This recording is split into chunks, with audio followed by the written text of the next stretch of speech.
Oh my god. We're live!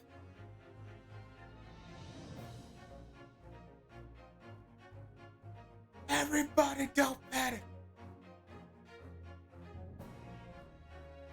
Whatever you do ends up on the internet. Forever and ever now. Uh-oh. Don't say anything you'll regret in 10 years. What will you regret in 10 years? I don't know. I can't tell you. Just don't say it. Don't talk about how vanilla is a valid flavor. It's not basic, it's vanilla. But I love vanilla. I love vanilla. My argument with that too is that a lot of basic flavors are usually like the ones that like you don't get too tired of after eating. That is fair. Like if I eat like cookies and cream ice cream and I always buy cookies and cream ice cream every day. Well, I don't even really like cookies and cream, but this is a bad example. But if I always buy that one, Great job, Mana. Perfect. if I always buy that one, well, I'm okay with cookies and cream. It's just that it's not like my favorite. You know what? What ice cream I don't actually like too much? It's cookie dough. I love cookie dough. I'm not a fan of cookie dough. I do like cookies and cream, but like if I buy it every time, like it's good for like one time. Yeah. If I prefer mix-ins and things, personally. Like, I want stuff, with my ice cream. But sometimes just like a good old Neapolitan is pretty good too. Mm-hmm. I think mint and chocolate chip is probably my favorite. But then after yet again too often, it gets like tired. It's like, you know what? A lot of people hate mint chocolate chip because they're like, it's like toothpaste, but it's an entirely different kind of mint. It's not at all tasty.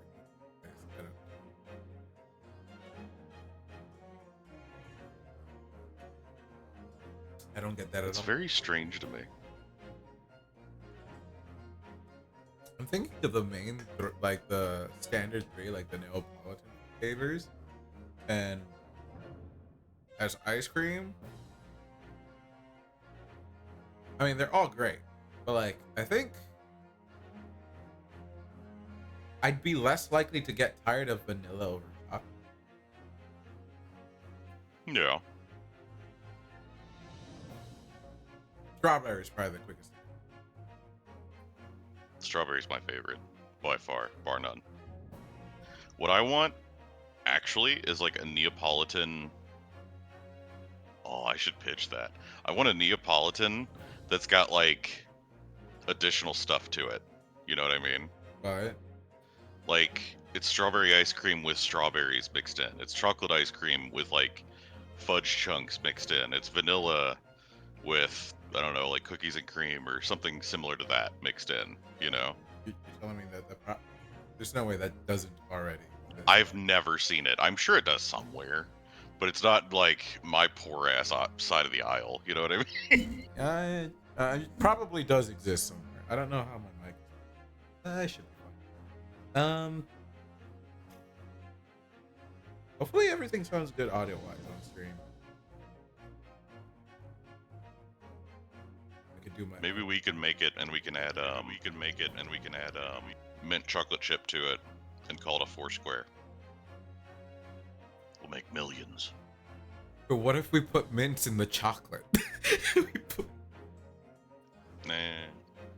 Then mints in the chocolate, bro. We'll get a collab with the Girl Scouts. Mm-hmm. Make millions. Well, they'll make millions. We'll get like our 10% cut. You really think we'd be in the better half of that discussion of that fucking? The better half? No, but have you seen what fucking gangbusters the Girl Scouts bring home? Yeah, I'm saying that they'll 10% of 100 million is still millions. Well, 10% of 100 million is specifically 1 million, but yeah. Sir? Yeah? What is 10% of 100 million?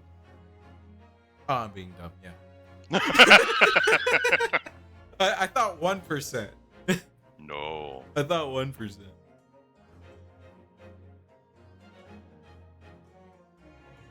I mean, shit, if we're being real, I'd take 1% of 100 million, split it between the two of us, too. 500,000 is life-changing money. Yeah, I'm down.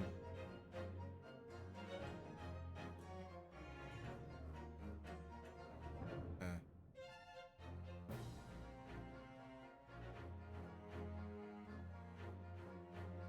started looking at something job not related, and it's kind of this one is moving too quick. It feels like a scam. Well, that's not good.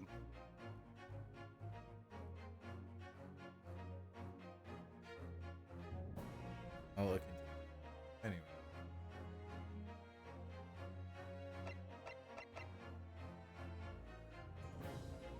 All right, I guess we'll just continue. Mm-hmm. It's time for case 3. Maybe you could have more characters to voice this time. Maybe. Glancing over my records of the late last century, I am faced by the events of a certain bitter winter. He's back. A murder in a carriage as it sped through dense London fog in the dead of night. Though the victim and the perpetrator were the only ones inside, there were multiple witnesses to the crime itself. I hope it's us again. I hope it's us. None could have imagined at the time that such a seemingly obvious case as this would end in such a horrendous manner. My friend, Mr. Herlock Sholmes, once said of the incident, "I believe that perhaps that case was indeed the prelude.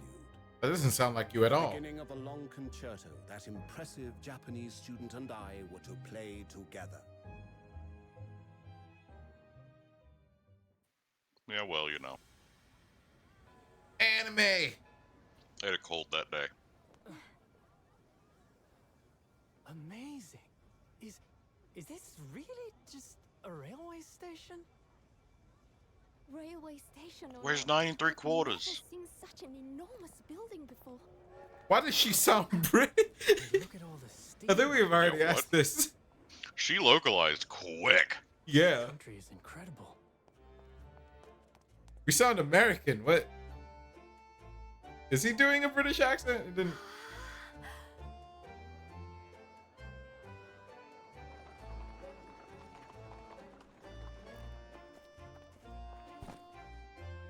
I feel like I'm dreaming. So this is the capital Those bags of are Great Britain. Those bags are gone already. So, Oh, nope, they're still there. where to? Oh, hello. Climb aboard. I'll take you where You do not trust London at all.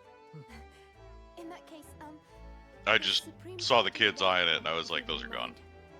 My pleasure. Oh.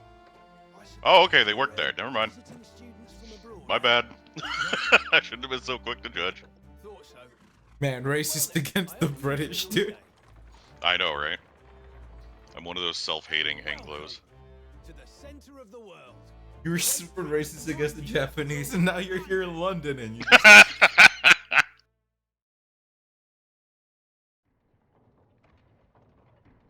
feel like you just got louder too, but a little bit. I mean, I was laughing. Yeah, but like overall, Oh, really? we're not starting with an immediate murder yet. Damn. I know, right? That we totally didn't do. Yeah, we haven't killed someone yet. We wait for it. Happen soon, right? All right. Hopefully, the audio is good. I don't know. I wish we had more people watching. If only we were popular streamer. Gosh, if only we were popular streamer. If only. Only. 18th February, 9:21 a.m. British Supreme Court, Lord Chief Justice's office.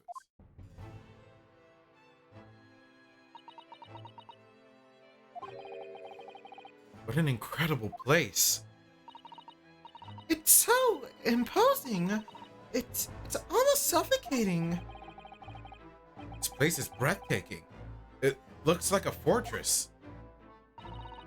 There are some stone buildings like this in Japan now, of course. But they've only built in a few short decades since we opened our borders to the outside world. An authentic example like this has quite a different impact. Wouldn't you agree? They got like gears and shit in the background. His office is in a clock tower too. How fucking steampunky British can you get? Right. Isn't this what Fate usually looks like? Fate? Like Day Night? Yeah, like Excalibur. I mean, I guess it's a little bit like when he does Unlimited Blade works. I think they do like some gear shit there. But like, there's no like clock tower as far as I know. I haven't watched the show in forever though. A far cry from the wood and paper most of our buildings are constructed from. No wonder all the... Okay, I want to say the joke. No, I want to say the joke. No wonder all your castles burned down. Damn. I'm sorry. I apologize. I grew as a person. I had Mirage say this spiel before. Now I'm gonna say it. I'll order a ukulele as soon as you guys give me enough money to be able to afford a ukulele. Whenever that happens. Alright. Certainly unfamiliar. But I think there's more to the differences than just construction materials. What is this place again? This is the Lord Chief Justice's office, Naruhodo-san, in the Supreme Court of Great Britain. Lord Chief Justice? We had instructions to report here at this time. Circumstances were different. We were supposed to let the Lord Chief Justice know that we had arrived from Japan. But Kazuma can't. No! So instead, we are here in a different capacity. As envoys to report the news of Kazuma-sama's death. Yes. And having delivered his or her message, an envoy's duty is done. But we'd have to return to Japan. You want to remain here in Great Britain? I have to take Kazuma's place as the law student selected for the study tour. Yes, which means you need to the requisite qualifications as a lawyer, which is what I've been studying for. Here in Great Britain, it is the Lord Chief Justice who appoints lawyers. So that's the second reason why we're here, to have you officially recognized as a lawyer. Do you think you're gonna get, like, knighted? As a lawyer? Yeah. I mean, it's possible. That might It just be... seems like a video game-ass thing to do. Yeah. Rise, Ryunosuke-san, Esquire. Who knights us, though? Is it the Chief Justice? Yeah. So we're his knight? Mm-hmm. Shining armor? They give us a suit of armor, too. Yes, we show up in the fucking courtroom with it. And it's like, you're not supposed to actually wear it. But we just Yeah, have just it keep it in the corner polished and be like, that's mine. Jesus. We're like, damn, I got here. We have a samurai. We have a knight's armor. A European knight's armor. And a katana. It's like, what is this cultural clash going on right now? Yeah. He's not assimilating well. It's not It's just not happening. It's just not working out. She is. She got the British accent somehow. Yeah. She stepped off the train, was like, I got this. I think she had it last case, but we forgot. Maybe. It's the It was a only... little while. Yeah, it's been like 3 weeks. 3 weeks, I think. Anyway. It's the only way that we'll be able to remain here in London. I hope I'm not up to... I hope I'm up to scratch. Don't worry, you're not. God damn it. Fuck. Good morning. Sorry to keep you waiting. Nah, this is a you voice. You take it. You take this shit, bro. This is a you voice written all over it. Oh, I trust you aren't too exhausted after your long voyage from Japan.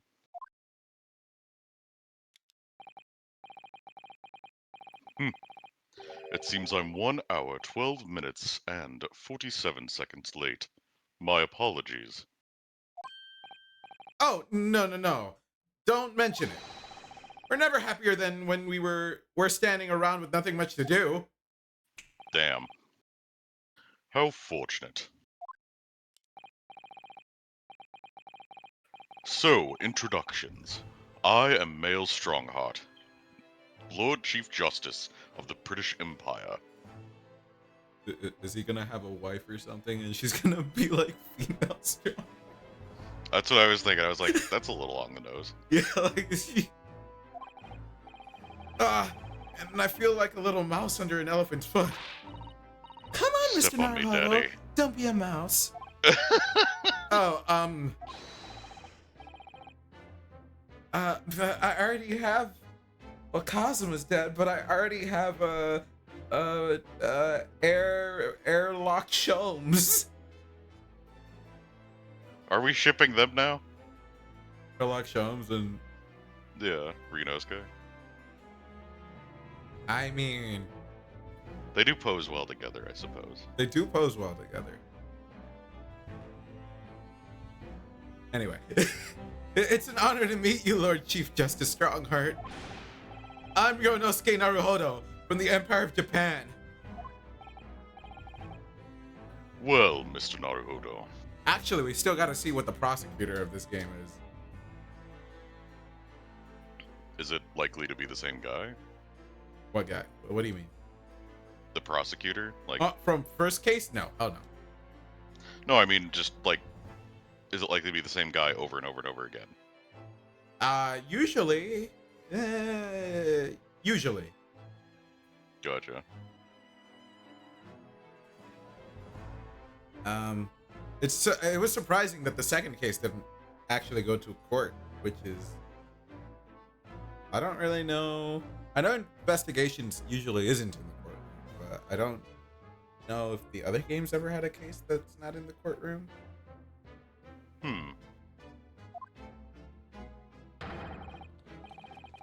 Welcome to London, the capital of our glorious British Empire. How'd those birds get inside? I don't know. Yes, thank you.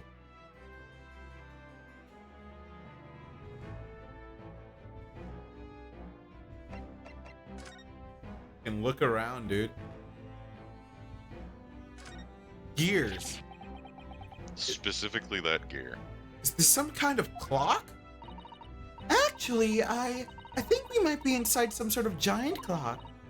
But those gears are larger than anything you'd find on a steam locomotive even. It's eerie.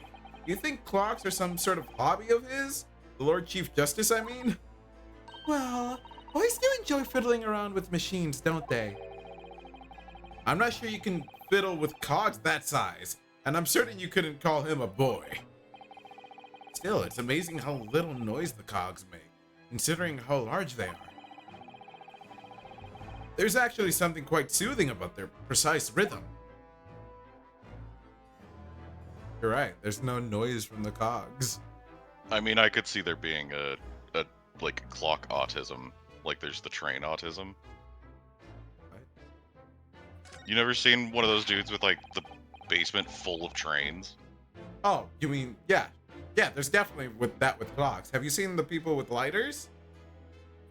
Oh yeah. Damn. Those I'd thought of that. Those lighters be sick as fuck though. Yeah, some of them are pretty fucking cool. Yeah. They used to light cigarettes in such a high class way back then. Man, no wonder people would start smoking just for the lighters. I believe it. I fully believe it. Probably. Anyway. The worst part is that smoking does still look kind of cool. Yeah. I always remember, I think it was a tech demo that came out when I was in high school called the Samaritan, where they were showing off like the new lighting engines that they had. Mhm. And they had a character who was welding were like cracking into something, and he saw a fight between some cops and some poor guy Yeah. that they're beating the snot out of, and he jumps in and helps out. But he smokes. It's just like so cool, even though I hate it. Yeah. I don't know if I mentioned this to you on stream or anything. I mentioned it to someone. But like one of the things that's like, okay, so I'll never actually like I don't really want to date anyone who smokes. But like whenever I see it like in media or like in some sort of other media, I always think like, God damn, girls who smoke are fucking hot. Oh no. But like in real life, like actually knowing someone is like, I'd rather not. I hate being around the smoke. I don't like the smell. It makes me cough. The Yeah. yellowing of the nails is kind of weird. Like Yeah, all that. But when there's when you like a just see screen it- between the screen between me and the person, it's like, you know what? It's kind of hot. it's so strange. Yeah. The programming runs deep, man. The programming runs. Yeah, we're still probably too much in that generation where like, well, I don't know if it'll fully go away because I we guess still they're do on it. vapes now, so Yeah, but like we're in that generation where like, or generations, I guess, that like a lot of shows just had people smoking a lot, even when they kind of knew it was bad for you. They still had people smoking a lot. yeah. It looked cool. You're a millennial though, aren't you? Yeah, I said generations. It's kind of hard. I think I don't know. I'm 97. I might be Z somehow. It's I just don't weird. know. Generations are kind of stupid to begin with. Yeah, I don't know. Look at these menacing metal giants facing each other across the room. We're gonna get one of those. We're gonna Yeah. get. I want to see Strongheart next to them, and he's just like a good foot taller. It's like, what the fuck? Yeah. I believe they're suits of armor. I want Susato to stand next to them, and she's like half their size. She makes it up to the waist, the skirt. Yeah. She's the size of the sword. These are actually well made though. Like usually in media, the skirt starts at the waist, but these actually the skirt starts above the waist because you can't maneuver if it's at your actual waist. Yeah. But it doesn't look as cool, so they don't usually do that. These are actually, it starts like a little bit above the hips, or like a ways above the hips, I should say. Life accurate armor. Yeah, that's actually pretty good. Good job, Capcom. Capcom. Good job, Capcom. All right. I thought maybe they were like the lion dogs we have in Japan guarding shrine gates. I mean, Kind of? yeah, It's like, yeah, they kind of put knights on a pedestal, so it works. You just- yeah. No, not They at were sitting all. around guarding stuff. Yeah, like, do you want to steal something when you see that thing right there? Like, what if it just like starts walking? Is like, we were actually guards on patrol, on guard duty. No, not at all. In fact, in Europe, suits of armor like these are always possessed by evil spirits, you know. Where did you read that? They roam around in the middle of the night. Really? Is there nothing you don't know, Mr. Sato? This book tells me everything I need to know about everything. If you're ever unsure, just ask. It's a Scooby-Doo book. This is a Scooby-Doo gang. This is a... You're It's right. just like Velma, how to be a good Velma. And, and it's like actual interesting trivia tidbits mixed in with Scooby-Doo lore. Yeah. And like it's really hard to tell the actual trivia versus the Scooby-Doo lore. Where did she get that incredible tone? Pillar. Oh, never mind. The books. Okay. Let's look at all the naughty books packed together on these shelves. They go for. Are you okay? So What was that sound? naughty. You just went like, what was that? I was like, wrong. Oh, it sounded more like you were gagging on something. When I heard it, you sounded like, Wrong.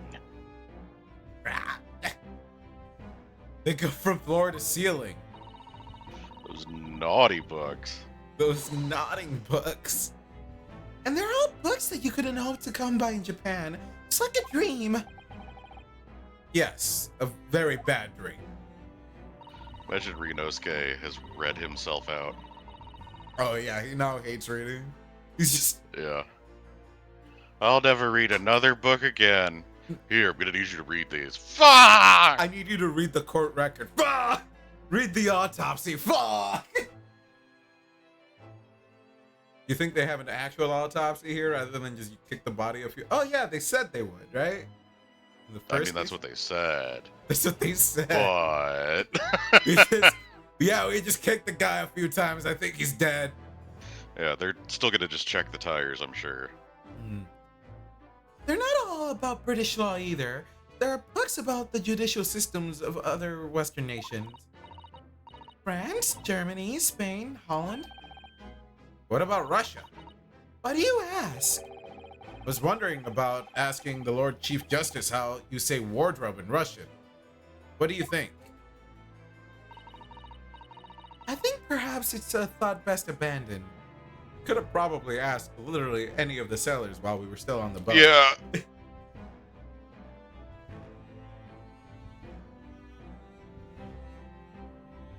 The chair. This must be the Lord Chief Justice's desk. I believe it's made of marble. It's more like an over-the-top tombstone than that's toppled over to me. I think that's your fanciful imagination at work again, Mr. Naruhodo. Feels like everything that's normally made of wood and paper at home is made of bricks and stone here. I know. That's why this place feels so overbearing, I'm sure. Anything else stand out? Oh wait, we could shift the camera?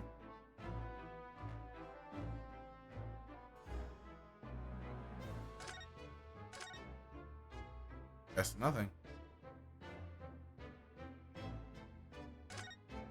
We're gonna have to shift the camera one time to see the fucking Sherlock Holmes just like in the bookcase or some shit. I fucking love that, though. Every time we shift the camera over and he's just there, it's so good. I was kind of waiting for an Sherlock Holmes jump scare, though, where he's just, like, directly in the center of the camera as soon as you come over. Like, really close. London. So, what are your impressions of our capital so far? How do you like London? Oh, well, I stepped off the carriage and immediately got robbed, so that was great. Anyway, help! Yeah! I've been so nervous ever since I got here that I can't remember a single thing about the city. It's simply splendid, isn't it, Mr. Naruhodo? Oh? We had a wonderful view of some London streets. From the carriage on the way here from the station, everything is so impressive and grand. I must say I'm almost lost for words.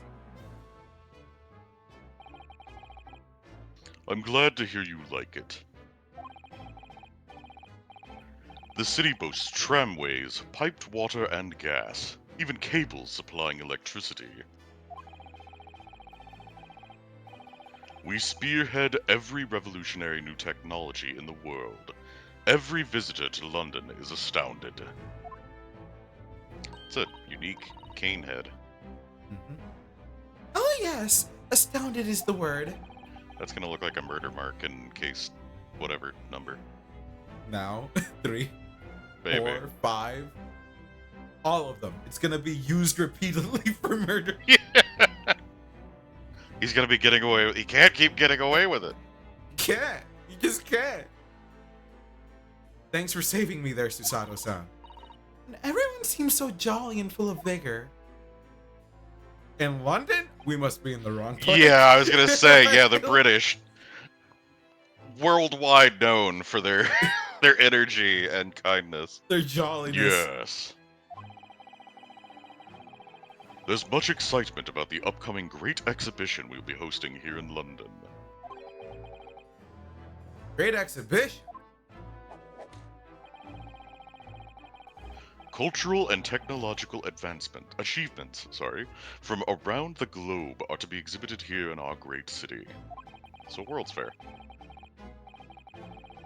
It will be the greatest spectacle of its kind in history, and will make Paris's World Fair look like a toy shop. Well, they hate the French. That's accurate. Yeah. They hate the French. That's still accurate. Good. Gosh, I can hardly imagine how magnificent it's going to be. Great Britain's capital city is, damn those birds, is nothing but magnificent. London is the center of the modern world. Even if you do say so yourself. The sun will never set on our great empire. Perhaps it is fate that in these progressive times, we welcome visitors from the land of the rising sun.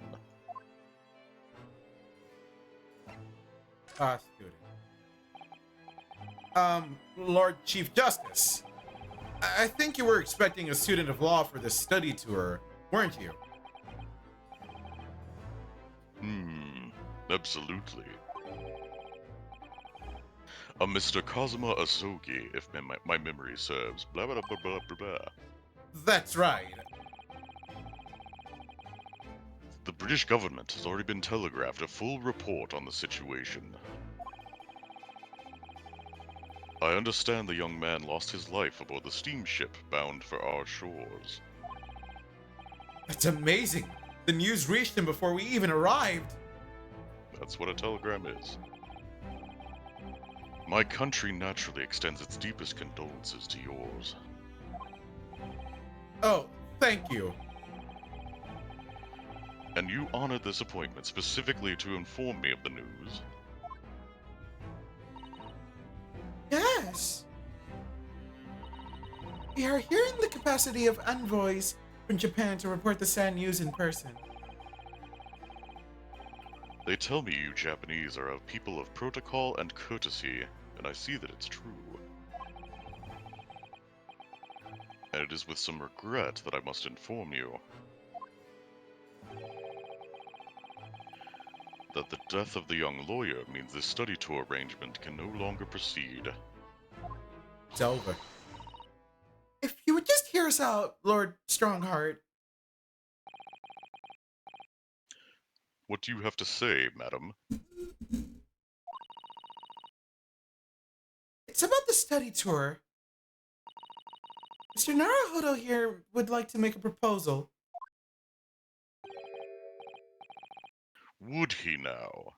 Well, Mr. Naruhodo? I would like to be a lawyer. Voice just changes entirely. This is it then, the moment of truth. Let me show him my armband. Maybe he'll like my armband. Lord Strongheart, may I show you this? To accept this item, issue a receipt, examine it thoroughly, and make a formal statement of my findings. Would require something in the region of 24 seconds of my time. Sorry! Does the item warrant 24 seconds of my time, Mr. Naruhodo? Let's leave it for now. What happened to my voice? I used to sound cool, so cool before. Now I sound like, I don't know, like some lame guy. That dates a really hot blonde chick. Yeah, So, really, who's lame at the end? apparently me, the original guy. The the guy who sounds like this, apparently. After you said that. Aww. Aww. The thing is, Lord Justice, Lord Strongheart. I was wondering if perhaps you would consider allowing the study tour to go ahead. Don't misunderstand me. Britain would ideally like to see the study tour go ahead. But without a lawyer from your country, there's nothing to be done. Well, in that case, what if there was someone else? Another lawyer from Japan, I mean.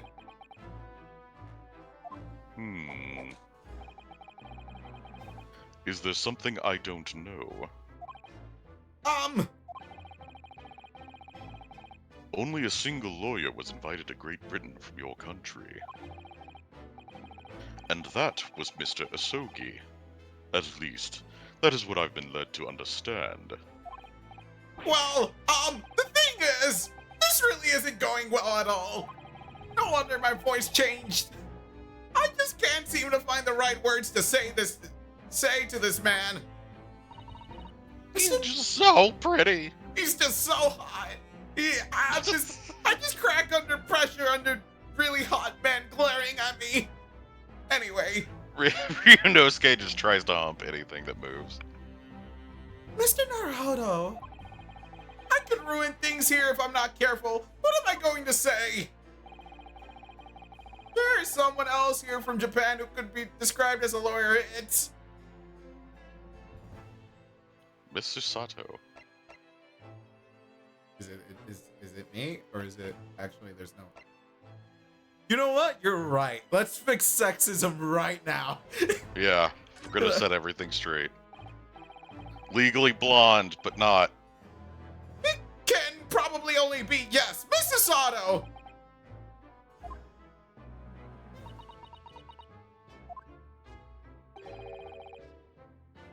An unusual introduction.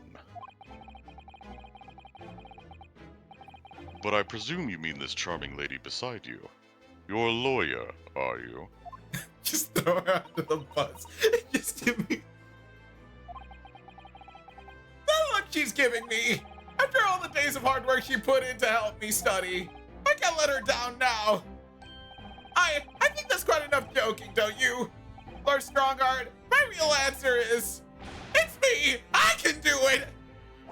We fucked up saving sexism. Is that so? He was all for it too. Yeah, he was Like, he was okay. He was ready. He was Yeah. like, all right.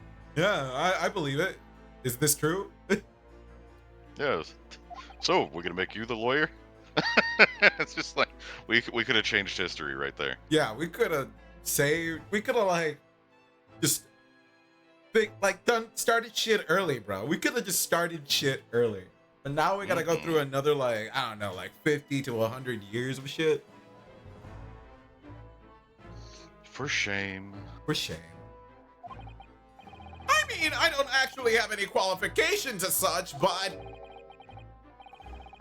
No qualifications, you say, and yet you still claim to be a lawyer. hold up, it's actually fucking hot in here. I gotta turn on a fan. I'll be like, just like, you probably still hear me.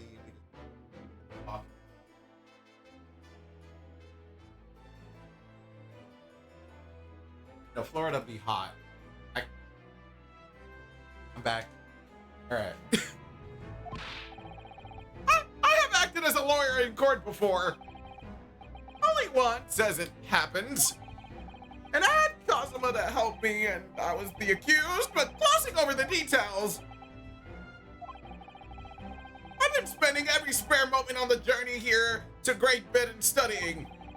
I've learned all about British law and court proceedings while I was on board the SS Buria. The voyage from Japan is some 50 days, I believe. Not what you might call a full education. To become a qualified lawyer here in Britain, you must best be in a sword fight. Not only do you need a university degree in law, you must also complete several years of training. I realize it's far too short of a period of time, but I can't just go back to Japan.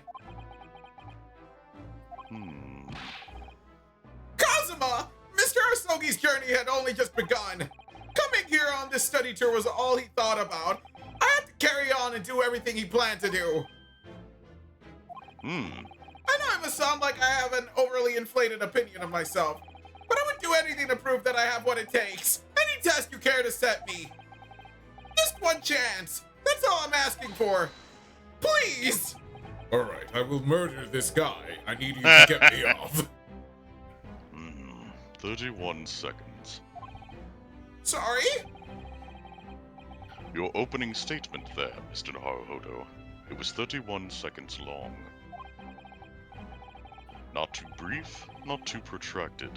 A perfectly judged appeal, I would say.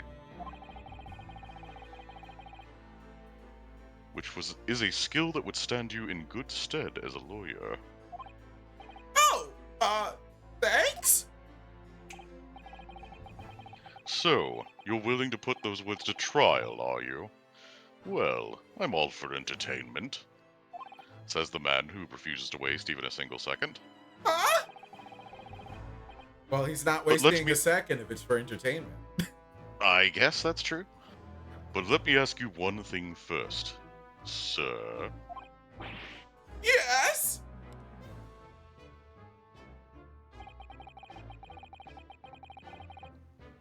You say you intend to do everything Mr. Sogi planned to do. Are you firmly set on that path? Well, yes, that's my intention. I'm going to need you to deliver this package to the Irish. I see. Alright, you're going to marry my daughter. Is that what? Score! She's 10.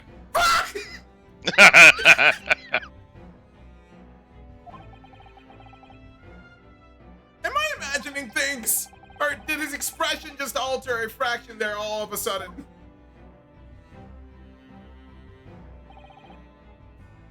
Very well.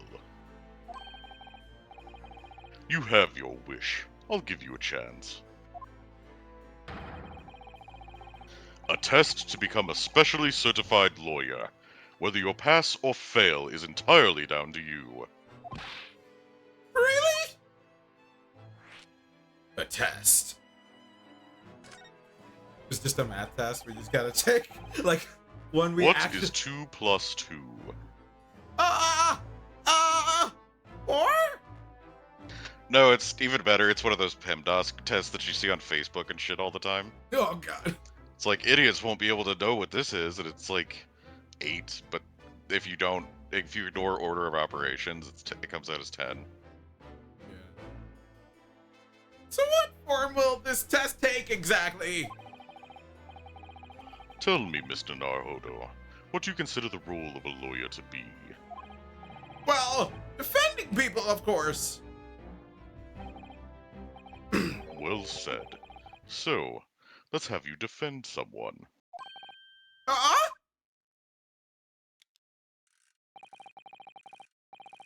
Your timing is perfect, in fact. There's an apt trial about to begin later today.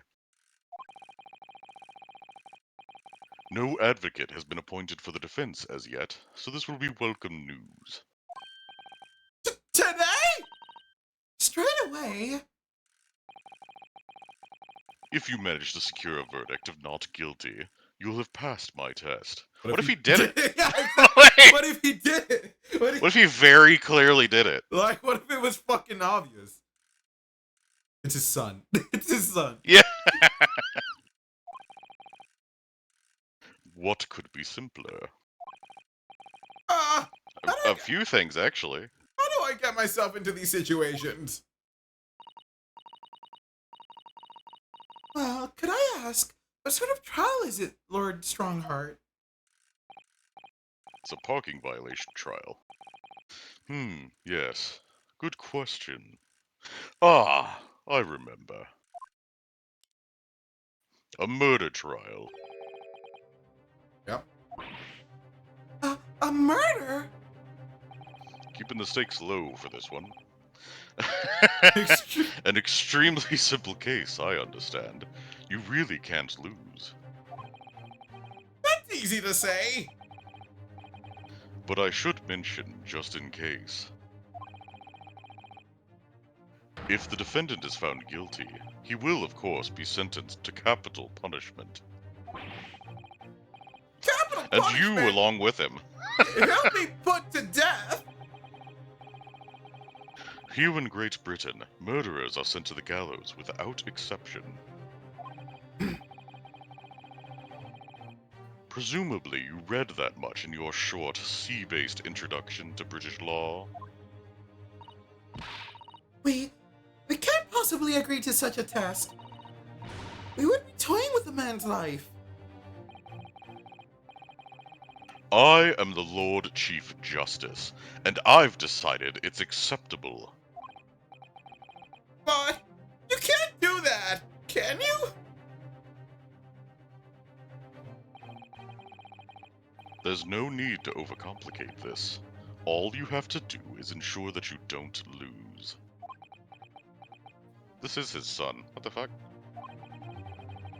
So the defendant may live or die depending on how well I perform in court. If I lose, he'll be hanged. Mr. Naru... Those damn birds. Naruhodo, you've come to me claiming to be a lawyer. If you want me to take you seriously, you need to prove you're willing to do a lawyer's job. I mean, it's technically not wrong. I guess, but like, It's kind of just that it's like literally we don't even know what the case is. yeah. And like, the dude could have done it. And you say you intend to see through the will of your compatriot, Mr. Asogi. But the dude could have done it, and like we can get a guilty verdict, and it's not even our fault. Yeah, but like, and we give the best defense possible. But like, man did it. You know what we could have supposed to do? He comes up to the stand and he's like, my name's Jack. Jack the Ripper. And he's like, oh fuck. I did it.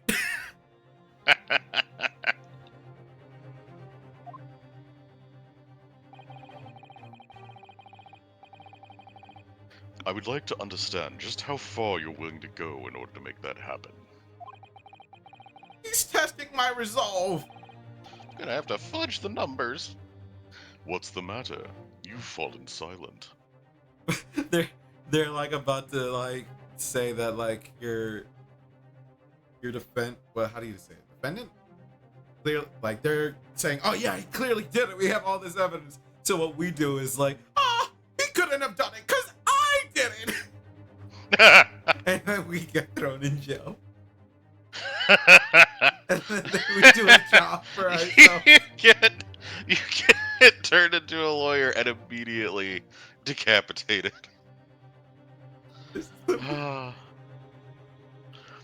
They knight you with the sword before, and they're like, W. Naruhodo Esquire, and then just chop. The same swing. What's the matter? You're falling silent. It's like, there's a reason why. My hand's off. I'm sorry, but time is pressing. The trial begins shortly. I need an answer from you now. What's it to be?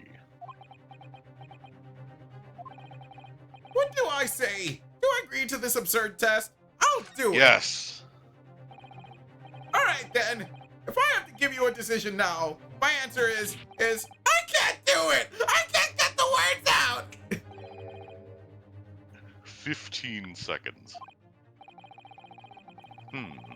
Your decision-making needs work if you want to be a lawyer. That was too slow.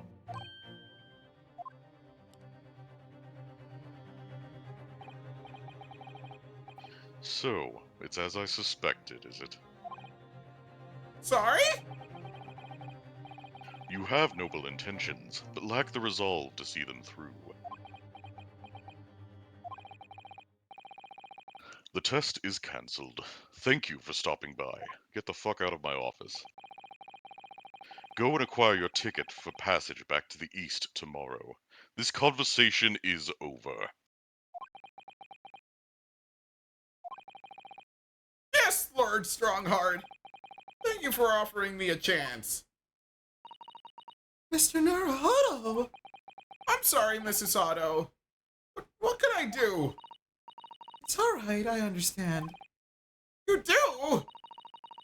Pretty easy to choose whether to defend a man in these circumstances.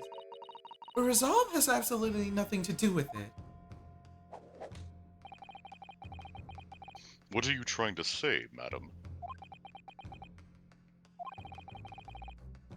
I think what Mrs. Otto means is that no matter how badly I like to be recognized as a lawyer and stay here in Great Britain, to risk another man's life by treating his one and only chance at a trial so trivially would be utterly unforgivable. And I feel exactly the same way.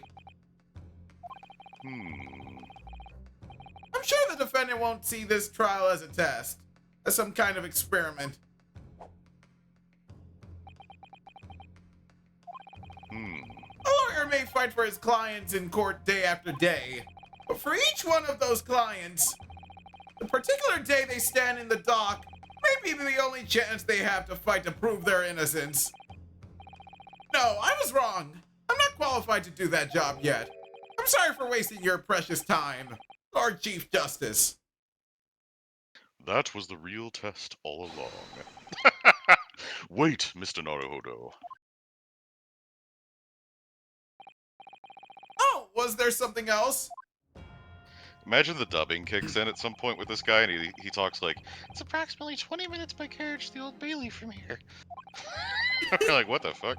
That's it. If you leave immediately, you should still be there in time. It's like one of my high-pitched voices for like the little girl characters I did for Joe. If you leave immediately, you should still be there in time. But It's a really, really long way! I just said that. I was quite serious in what I told you.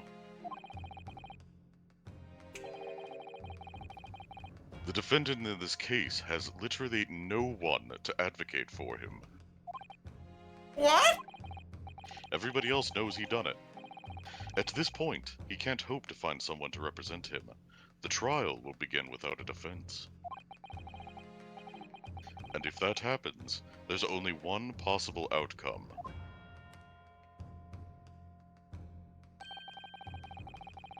He will receive the most severe sentence the judge can pass down.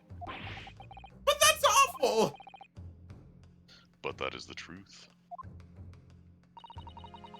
Why does it have to be like this?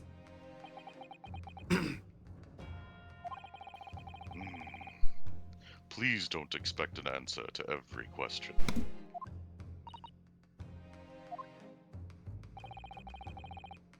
The cold, hard truth of the matter So we're getting an answer. is that there is only one person now with a chance to save this man from a very miserable end. Okay, never mind. We didn't get the answer. You were wrong! And that is you. I'm really his only hope. So... what do you say now, madam? Me? What do you mean, Lord Strongheart? You said it wasn't an easy decision to choose whether to defend a man in these circumstances, and I agree. But in my estimation, it is purely and simply a matter of resolve. Oh. Our time is up here. I have a meeting to attend. I must leave in 2 minutes and 16 seconds. So, venture into our great city and enjoy yourselves. Gone. He's gone. Man, I'm just the characters, dude. I just understand. Yep. Maybe I'm just like a 16-year-old Japanese girl at heart. What? What? What's your issue?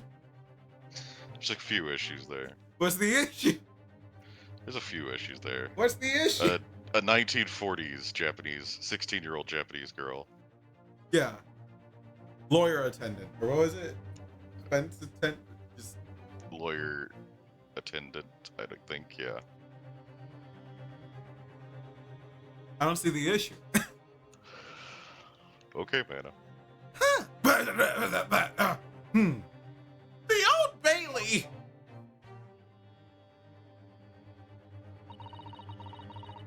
Going to do this, Mr. Naruhodo.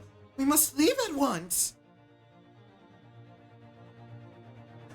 You want to examine the area again? Yeah, we can. Oh, God. Mr. Sato, can I ask you something? Careful from this position. I can perform a Susato takedown in an instant. I know.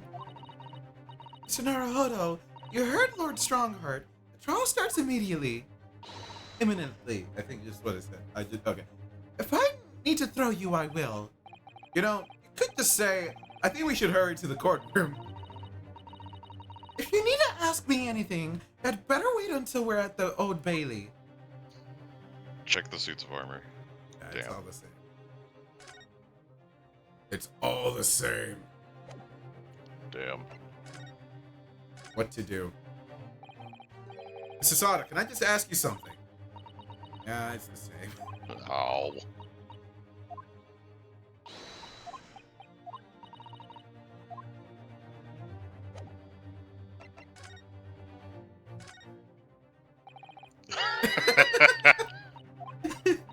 We must try.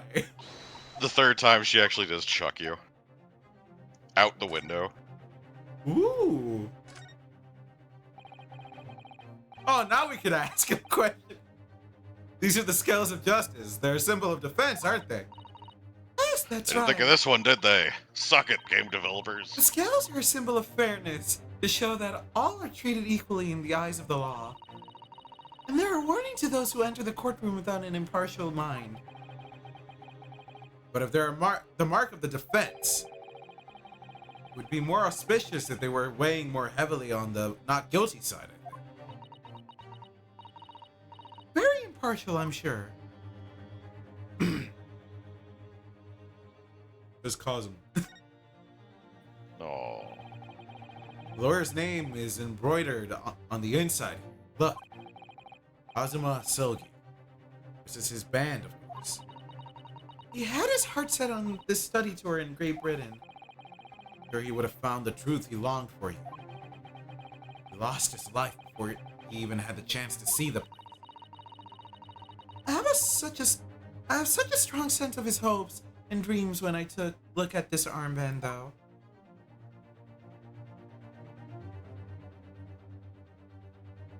We need to get to the place as Oh, soon right. as Those possible. don't have a check mark. Gotcha. Yeah, they don't. We need to get to the place as soon as possible, which is why this is the perfect time for me to go refill on water. I'm gonna go get some water. Hell yeah. I'll do the same, just so I don't have to do it later. Yeah. All right, BRB in like, I don't know, a few minutes.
I am back. Welcome back. We opened this can of sparkling water. Oh, I also have more normal water too. I was picturing like you have to use a can opener kind of deal. I was like, what kind of water? Just where my mind went. Also, I didn't notice that there was a bot, and I read the name really quickly. I was like, Gungaga? And yeah, Gonzaga. yeah. I deleted it as soon as I saw it. It is not, in fact, a Final Fantasy reference. Yeah, it's only here to be a disappointment. All of us. A pale imitation of a man. Yeah. Oh, Harry McIntyre bought Xenoblade Chronicles Definitive Edition. What? Oh, the guy who voices Noah? Yes. Oh, okay, so he's going through first game now. Mm-hmm. Oh boy. Oh, I know what scenes I'm gonna watch. I know what scenes. One's pretty early on, actually. Yeah. God, did I tell you? Because Galian had been playing through it, which she had a lot happen, so that's why she's no longer streaming. Hmm. But did I tell you that she got through that, and we had managed to talk her up into like how great Fiora is? That she was absolutely fucking distraught when it happened. Yeah, she has so much that she does in this story that's so great. Oh, she's such a great character. I'm glad you like her because she's so integral to it. She's just, she's always with you. So it would suck if you were kind of like, she's a little too uppity. Yeah. She has a lot of lines of dialogue in this game. She was so broken. She was like, "There's no way. There's no way. No, that's oil. That is clearly oil." I was like, "What oil is red?" She's like, "Mirage? Don't you do this to me." It's so fucking. It's so evil, but We were it's so so funny. mean. Hold on, let me turn you down. I think she had to take a week. You're the reason why she stopped streaming. I wish that was all it was. Yeah. London's highest criminal court with the illustrious past, the Old Bailey. This is where I'm to take my test and prove my worthiness as a lawyer. If you hurry and catch a cab, we may just make it in the courthouse in time.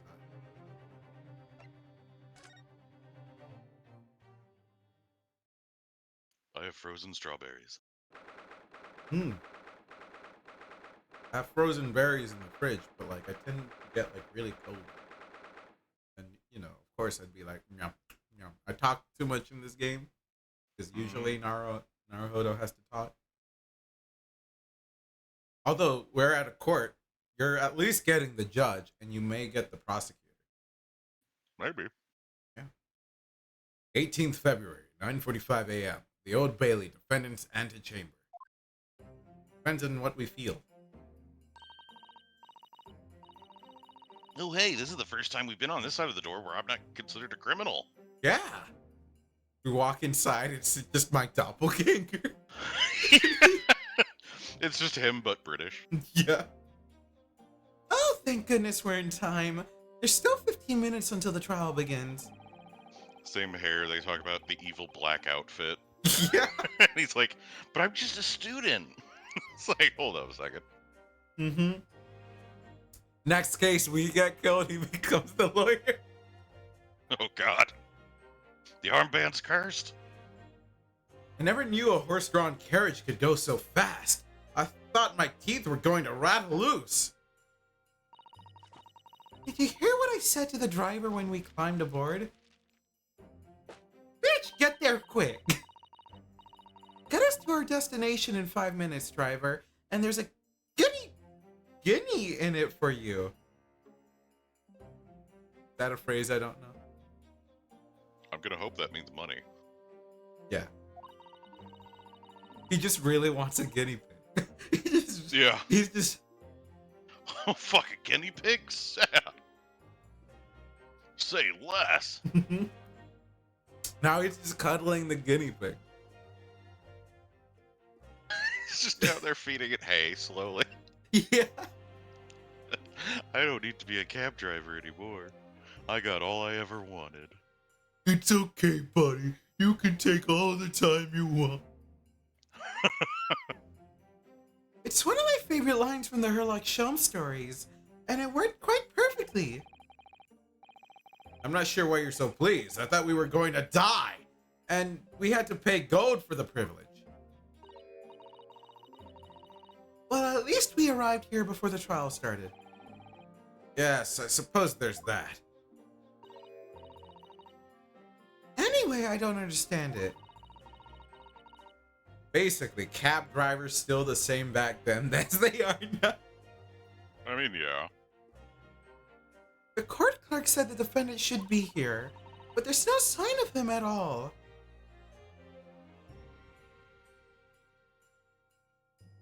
It'd be godlike if it's Herlock Sholmes.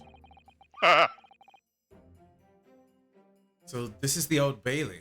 Even this room for defendants to wait is grand. Are you alright, Mr. Naruhodo? I'm feeling tense, that's all. This place gives me the same sense of foreboding that I remember from the Supreme Court in Japan. Oppressive air. Almost as if the building itself is going to crush whoever is about to be sentenced. Feels like only yesterday that I was the one about to be crushed. Yes, whoever the man you're to defend is, I imagine he's feeling very alone at this moment. Stop! Lonely, I'm so lonely. Top of the morning to you, madam. Sir. You sure you don't want me to take this? You want to take Oh, it? God. What are yous doing following me here? Things are fair desperate, are they? If you're gonna get the judge and possibly the prosecutor, it might be a bit, but you know. I mean, you already have Sasato and, yeah. Ah, It's up okay, to you. you know, yeah, you're right. Take it. I gotta talk like most of the time anyway. You're right. Sorry? Would you look at those expressionless faces? From the east, are yous? We're from Japan, yes. Ah, Japan, is it? Right, say no more. Just start speaking perfect Japanese. So, how much do yous need? No, we're just here because No need to explain, fella. I've been there myself, so I have. No place to go, nothing to eat, barely a penny to your name, and all while in a strange, faraway land. well, actually, we haven't found a place to stay yet, no. What the fuck? 'Tis grand, 'tis grand. He loves watching JoJo. A lot of the people in this game do. Let me start by giving yous 1,000 guineas. Say nothing now. 1,000 guineas? Please, Mrs. Otto, you don't have to shout. We could take 1,000 high-speed trips. 1,000 guinea pigs. Can you imagine? All the guinea pigs at the one place. What 1,000 guineas is enough to build an entire mansion in the most prestigious area of Tokyo. What? 'Tis nothing to me at all. Like to ensure I have sufficient funds to weather a rainy day, you see. I've enough wealth to buy the city of London 2 or 3 times over. That much rain even fall in one day? Well, even so, we couldn't possibly accept such a large sum of money. Ah! That hit me in the eye! Don't get me wrong, fella. I'm not giving it to you, no strings attached. I'm gonna own you. We want you to do something for me. I need you to clean some chimneys for me. Oh? The guy's gonna be coming in here. I want you to kill him. To be honest, it's a little embarrassing. The trial that's about to begin, you see, is for me good self here. I'll be in the dock. Wow, we're actually being paid to be a lawyer. Yeah? You know, this sort of thing usually doesn't happen. I saw somebody... Phoenix Wright usually be poor as shit. I saw a thing. He's not getting that money. You and I both know it. I saw a thing today where somebody was talking about how the only careers that are worth going into are being a doctor or being a lawyer, because at least then you make millions a year. All while being like really haughty-taughty about how kids these days don't understand the worth of money. And the comments were just all blasting this person, like, how the fuck much do you think they make? Because it ain't anywhere near that. It's decent money, but it's not millions. I mean, it's good money, but it's not millions. It's not even a million. It's not even Mhm. close. Mm-mm. Maybe if you were like a famous movie actor that played a doctor. Yeah. A certain doctor that's also worked as an airline pilot and a plumber and a...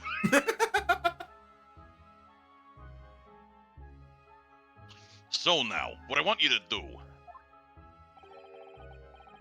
is come along with me and stand there beside me. Officially, you'd be my lawyer, but that's just a little detail now. I think he did it. I think- Probably. Oh, well, the thing is,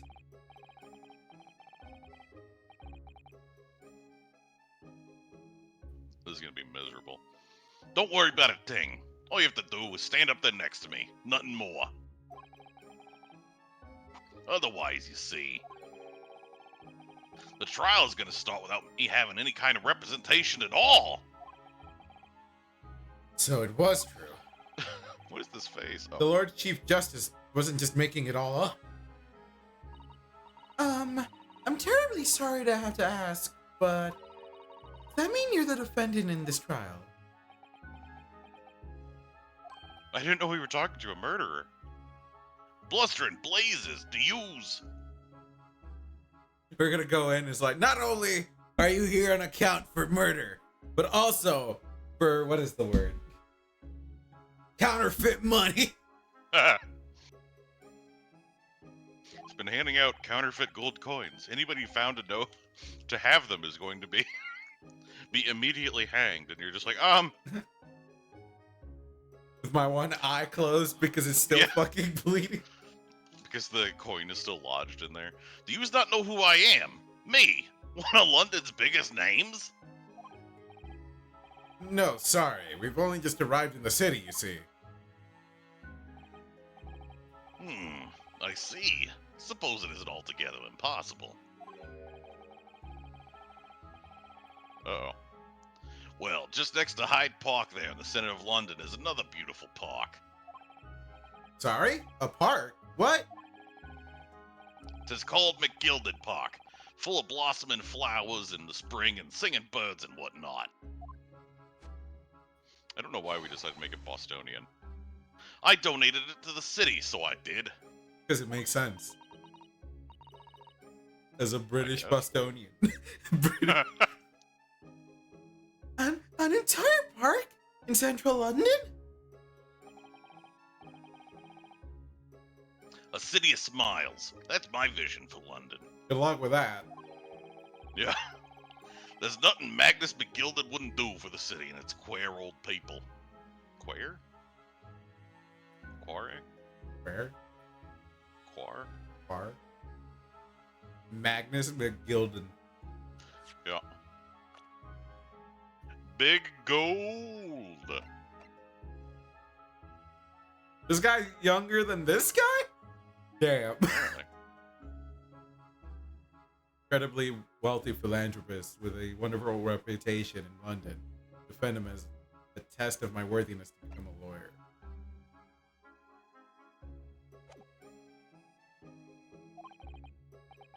That's amazing. I mean, really extraordinary.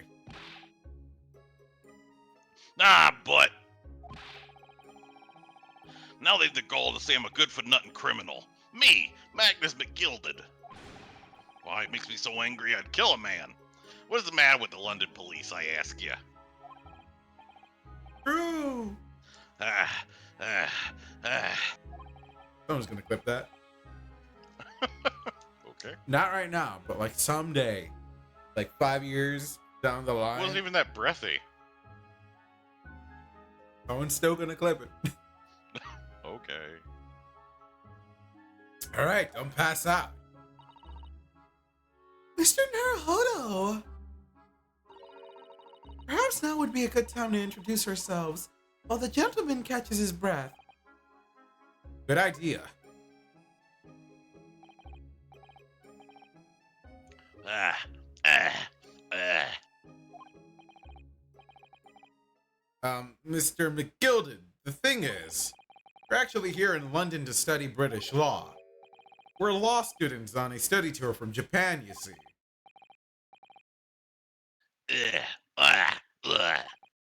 So, if you don't have a lawyer for the trial yet, and you'd be happy to put yourself in our hands, we'll do our best.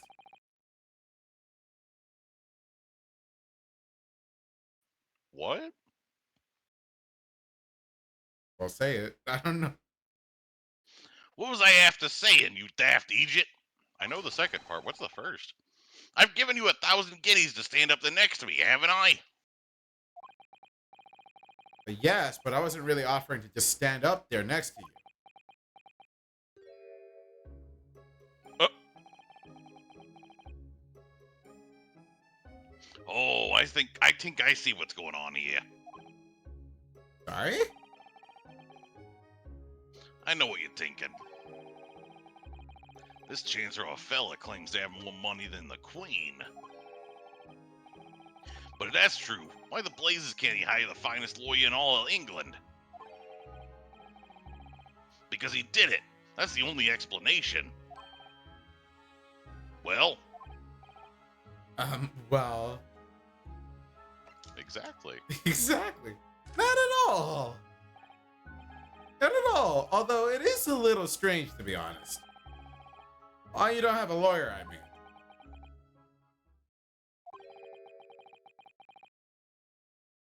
That would be a fault of the Reaper.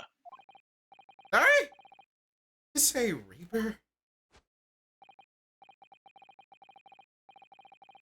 Aye, the Grim Reaper, the Bailey. Lord Barock Van Zeeks. He's the prosecutor. Was this the guy in the red suit? The prosecutor is the Grim Reaper. So I'm assuming the idea is that the prosecutor always gets a guilty verdict. So a lawyer does not want to go through the effort of, like, They don't want the bad record. smirch on their record, yeah.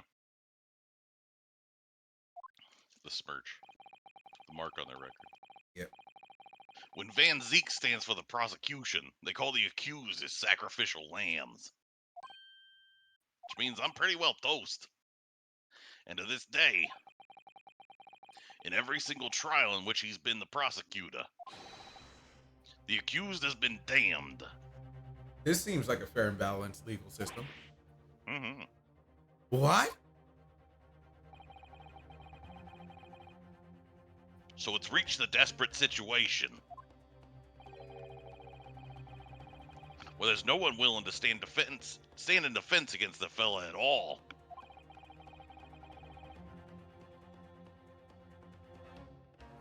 You could say he's a living legend of the Old Bailey. Goodness, Lord Barak von Zeeks. He must be an exceptionally talented prosecutor then.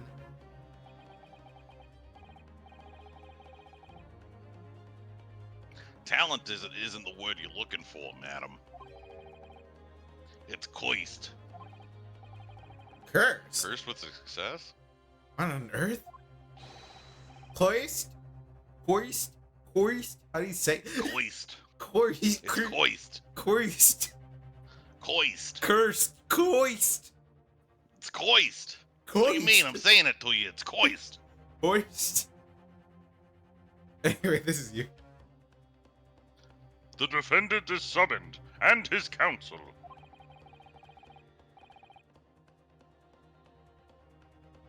Please make your way into the courtroom. The trial is about to begin. Hoist. His counsel. That would be me. Oh, 'tis time. Well then, fella, don't let me down, or else I'll be coising you. But I don't know anything about the case. You haven't told me what happened.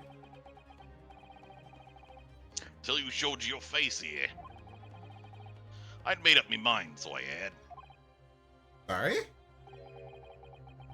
I decided I'd have to defend myself in there. Would that have worked? Well, we did it. You did it already. What do you mean? Well, we did it. It's not a good And idea. you made an appearance. A student of law, wouldn't you know? It's not a good We could idea. just ruin your career with a loss right up front.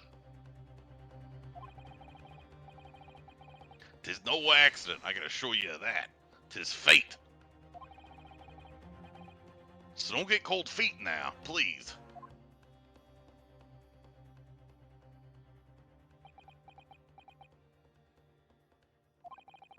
I literally know nothing about the case or about this man who stands accused.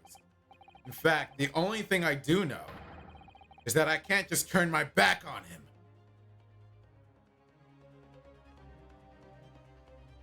Because he killed the man, so he'll probably kill me too. Yeah. But like, he'll somehow And swap he'll me do with it the again. gallows. He'll swap me out for him at the gallows, so I get hung instead. I got away with murder twice. I can't get hanged for someone else's crime, bro. Mr. Naruhodo! The man has no one. He'll have to stand alone in that courtroom, armed with nothing to defend That would himself. actually be an amazing twist for a fucking, like, law comedy thing. That like Where it's one person trying to get off with a crime, or like they've been trying to not be caught with a crime this entire time. At the very end, it turns out that they managed to swap the guilt to somebody else who has been murdering a bunch of people. Not this one, but everybody else. yeah. that would be great. Yeah. Yes, something that Cosmo would never have allowed to happen. Counsel for the defense, what are you doing? If you're late for the start of the trial, you would lose your right to stand.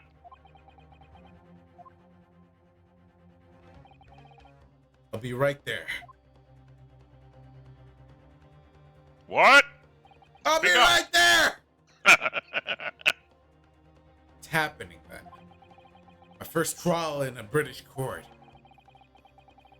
Hope you're watching over me, Cosmo. Because I have no idea how I'm going to manage this! Good switch.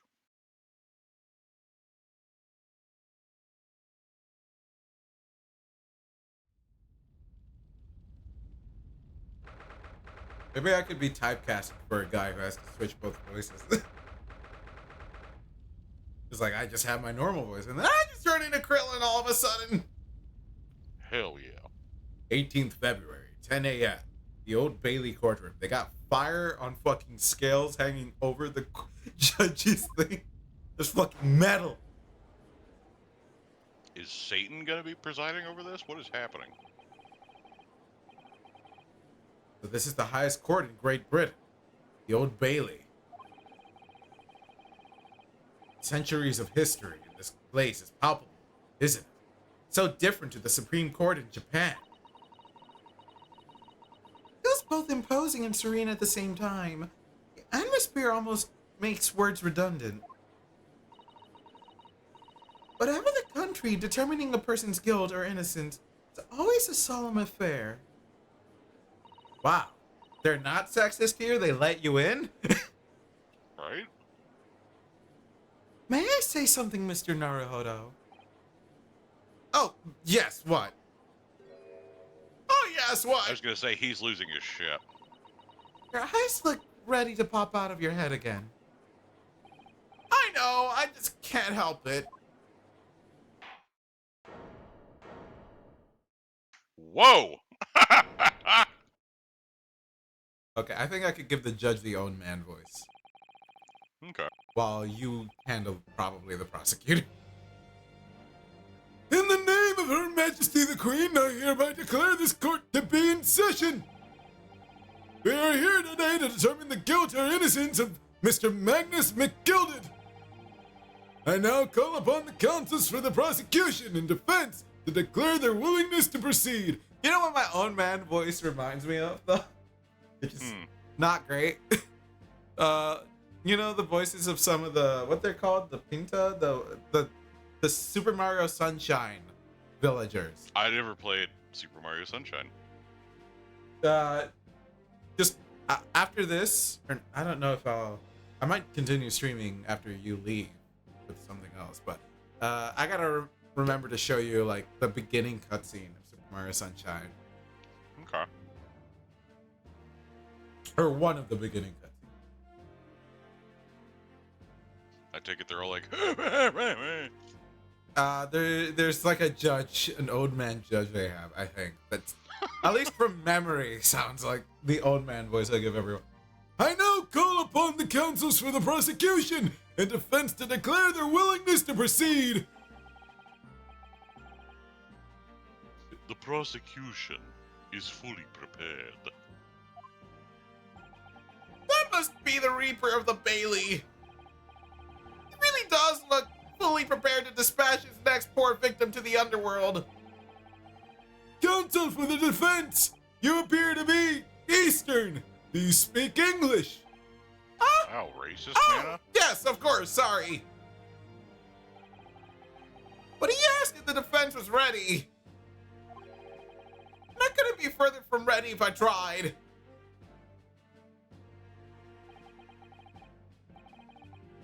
Those eyes please me. Nipponese.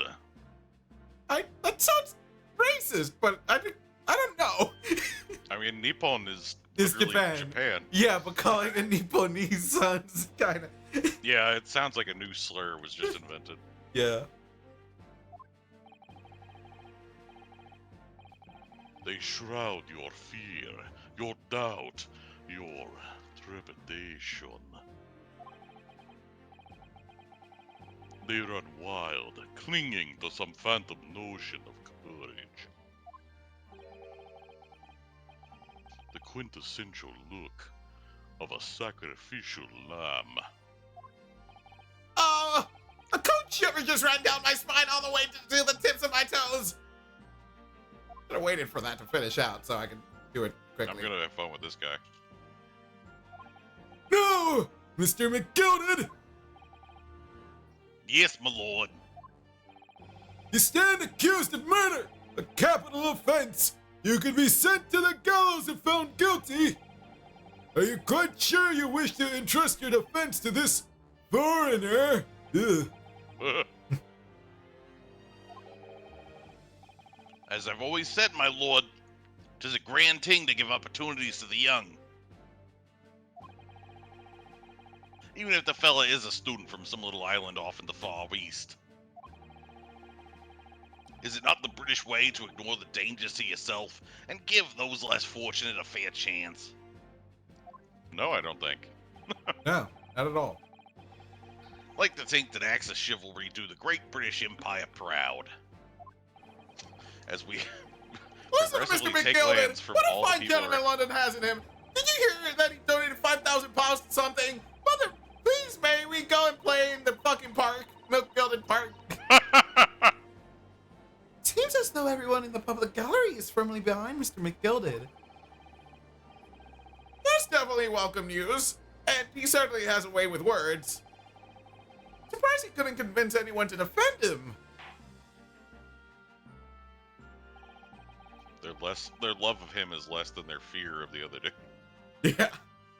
Eloquently put, Mr. McGilded, and most laudable sentiments. Now, ladies and gentlemen of the jury, I'm sure I need hardly remind you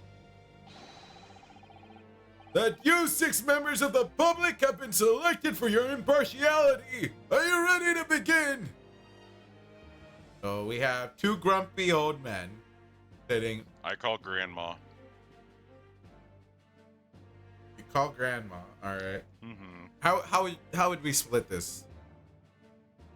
I guess we gotta just see how they talk. Yeah.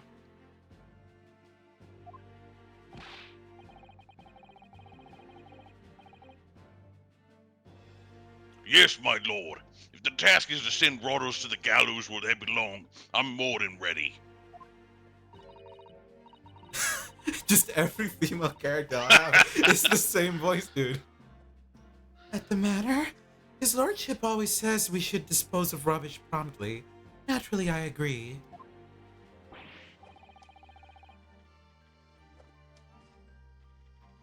Ah, any criminals here will soon be wishing they never set eyes on me. You should take that one. Okay, you should take that one for sure. All right, I will, I guess. Fuck.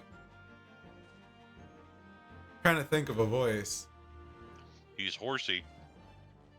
What is that supposed to give me? What is that?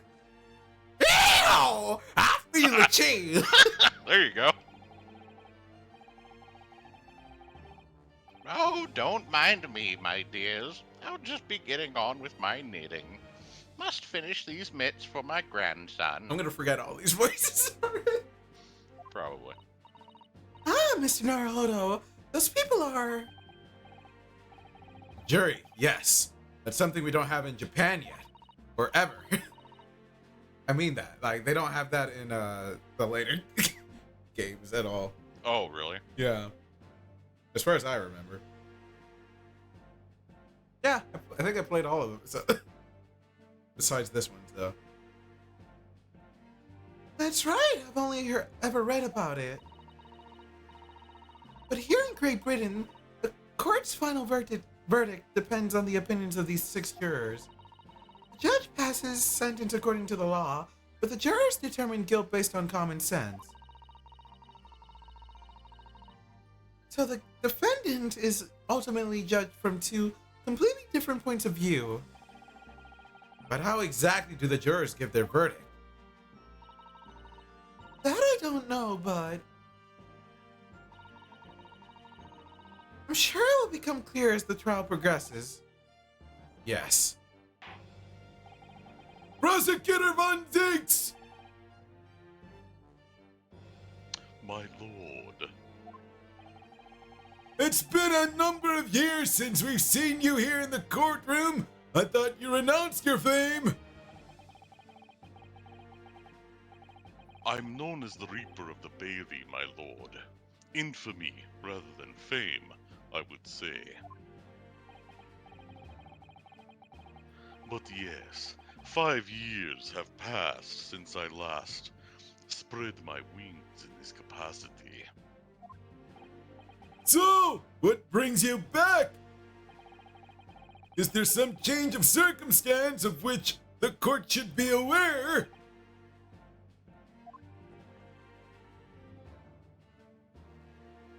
Everybody has a sword in here. I leave that to your imagination, my lord. Can I see? Prosecutor known as the Reaper of the Bailey. Supposedly the souls of those he prosecutes are eternally damned, one way or another. Damn. Okay. So the Reaper has been out of action for 5 years. Why did he have to choose today of all days to make a comeback? Don't lose heart, Mr. Naruhodo. He's out of practice. As you wish, sir. The court nevertheless welcomes your return. Now then, opening statements, I think. The summary of the case, if you please. Certainly, my lord. As your lordship is aware, this is a case of overwhelming simplicity. You must be the only ones in here who aren't aware. Therefore, I shall not explain it. The incident took place in the late evening, 3 days past. The hour was some minutes after 10. The victim was a maker of building bricks known in the community as Thrice-Fired Mason. Sorry, thrice? He was a very accomplished craftsman. The bricks he fired were said to be almost indestructible.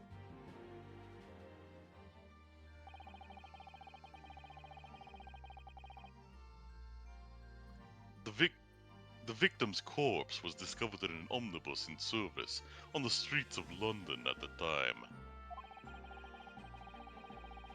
A dagger that had been thrust into the victim's abdomen is believed to be the ultimate cause of death. We didn't confirm with an autopsy, we just kicked the body a few times. Here is the autopsy report from the investigating medical officer at Scotland Yard. Yeah, I kicked the body a few times. He seems dead. Thank you, Yep, he's counsel. dead. I shall accept that and the photograph as evidence. Yay.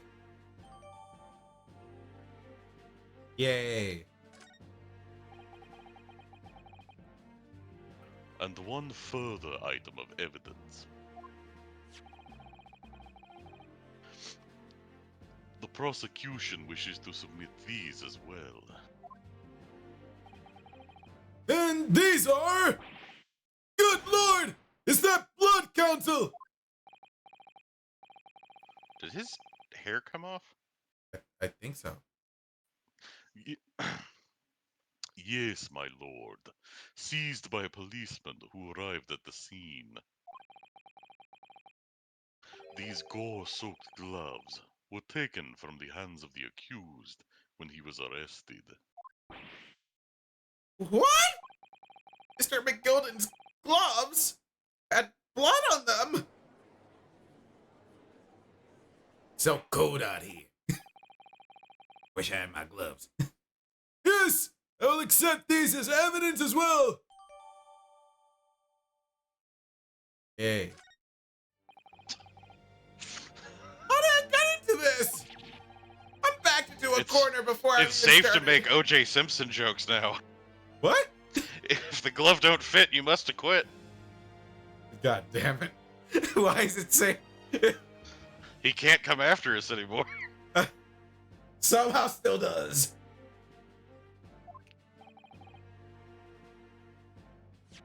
Did I read that? I'm backed into a corner before I even started. Continuing. According to the driver of the omnibus, Wait, do you think at some point in the trial we'll be clashing swords? I sure hope so. You can clash with my sword any day, big boy. What the fuck? Hey, 32. what? Did you think he was too young or something? What if it's still weird if he's really old? It's I mean, Naruhodo's in his 20s. We're not robbing the cradle that bad. Besides, this guy's age might say one thing. It is a few hundred years older than that, and you both and I both know it. Sure. This Sure. man is clearly vampire coded. Hmm. There were only 2 passengers traveling inside his vehicle at the time. only two. Obviously, one of those passengers was the deceased brickmaker, Mr. Mason. The other was the accused, Magnus McGilded. That was such an elegant point he just did. Wish somebody would point at me like that. Well, rather damning circumstances to say the least. Defendant, what say you?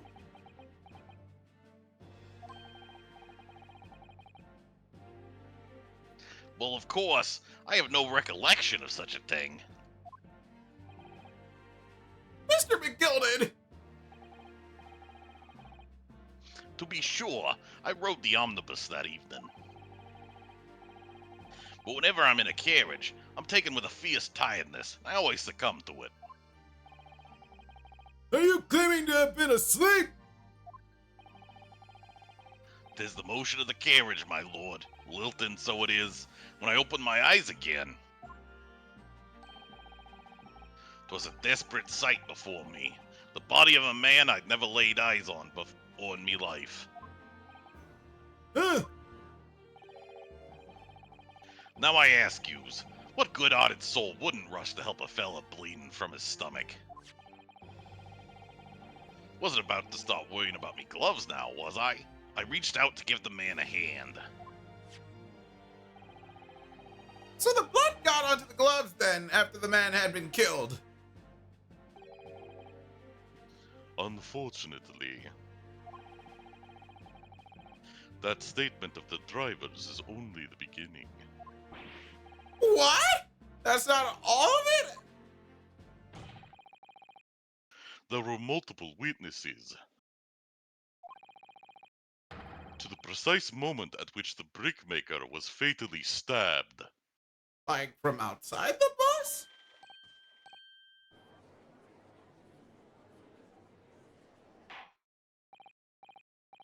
Order! Order! Order! Be okay over there? No. When the killing took place, only the victim and the accused were inside the carriage. And there were witnesses to the crime.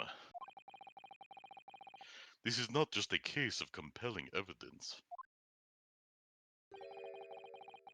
It's the nail in the coffin for the accused. Oh! Huh. Alright, he did it. Let's send him out to the gallows. Thank you, counsel. The circumstances of the crime have been made quite clear. Believe I'm ready to make my verdict now. I think we will hear testimony from these witnesses. First of all, Your wish is my command. Bailiff, bring the witnesses in at once.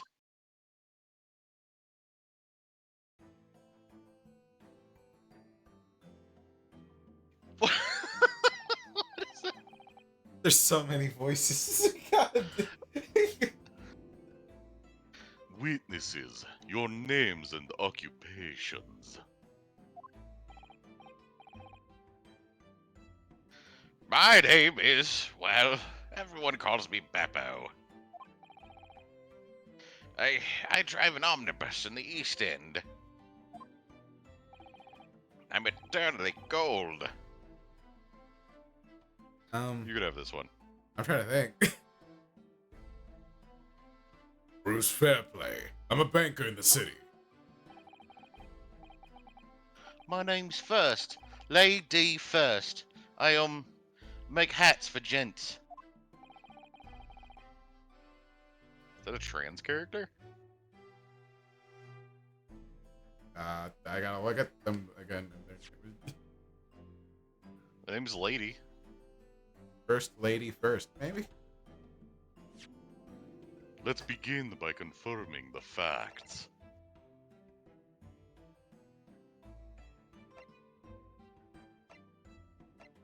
Doesn't have pronouns.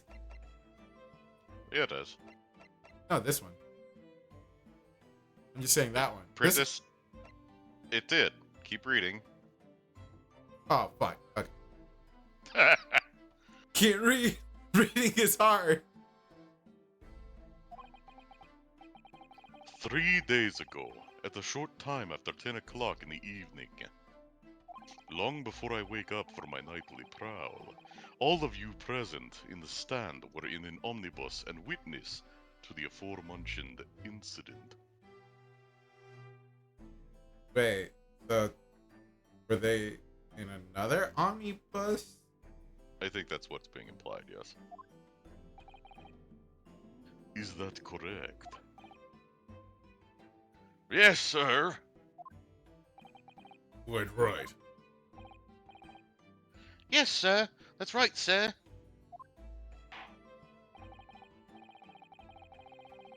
Very well then. Let's proceed to your formal testimonies, please. Each of you will tell the court precisely what you saw.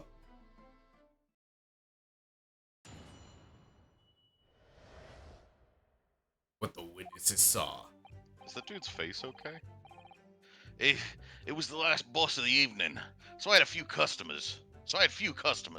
I remember it well. Oh god, there's a chill in here. Is this the same voice as you gave the other guy? What? The defendant? No. It kind of just sort of sounded like it right there. Anyway. The victim and the man accused of killing him were sat next to each other inside the bus. Then out of the blue, the accused just reached over and plunged a knife right into his guts.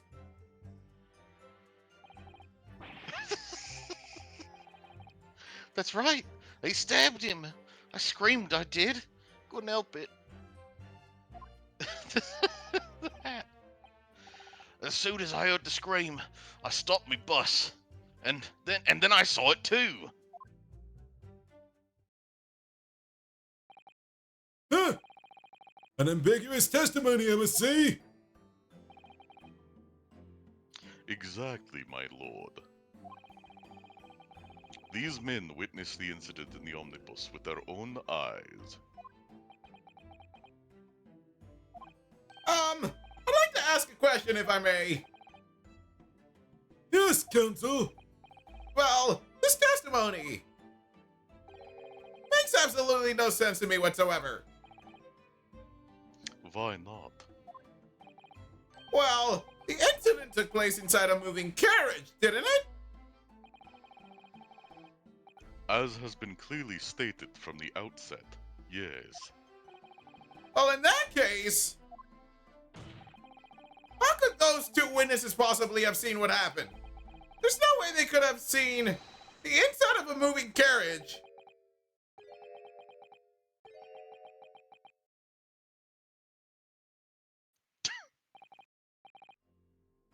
How quaint. Oh my. I'd Alright. read that civilization in the Eastern Island nations was a good century behind our own. But you're here in London yourself. Are you really so ignorant about our omnibuses? Huh? You get inside the omnibusi.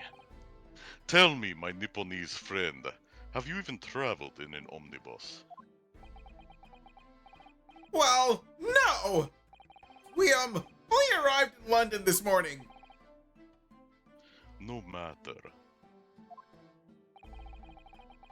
I've arranged for us all to see for ourselves the actual scene of the crime, that is. What? Do you mean? The actual scene? How?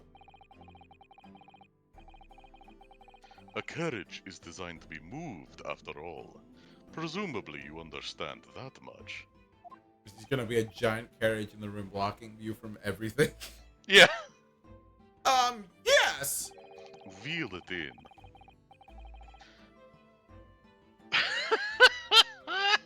The omnibus in which this bloody crime took place is here today, in this very building. The omnibus did it! This what killed the man. Here? Yep. What? The entire carriage? Bailiff. Bring forth the stricken omnibus.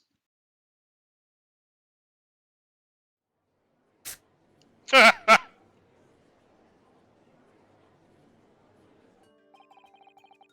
that's an omnibus. The omnibus. Can't believe they could bring something so enormous in here. Great Britain's courtrooms are amazing. As you can see, the omnibus is pulled by 2 horses and can carry up to 8 passengers.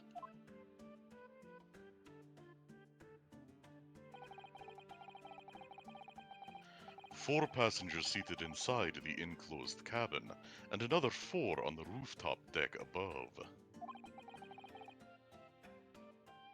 Every Londoner knows that the best views of the city's architecture and sights are to be had from the top of an omnibus.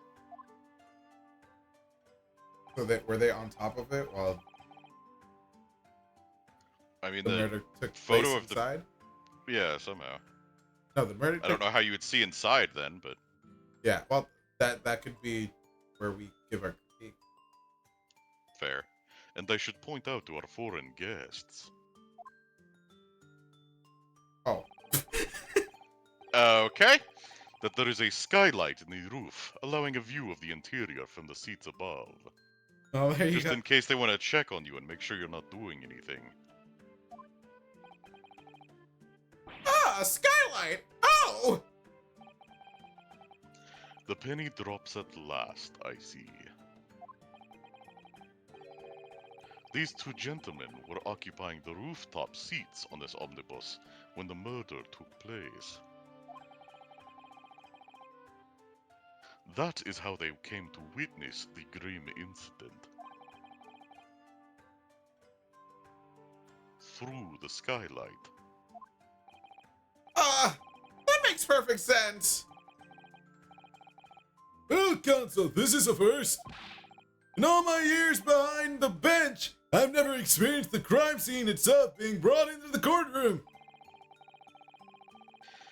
There are a number of important clues remaining inside the carriage, my lord.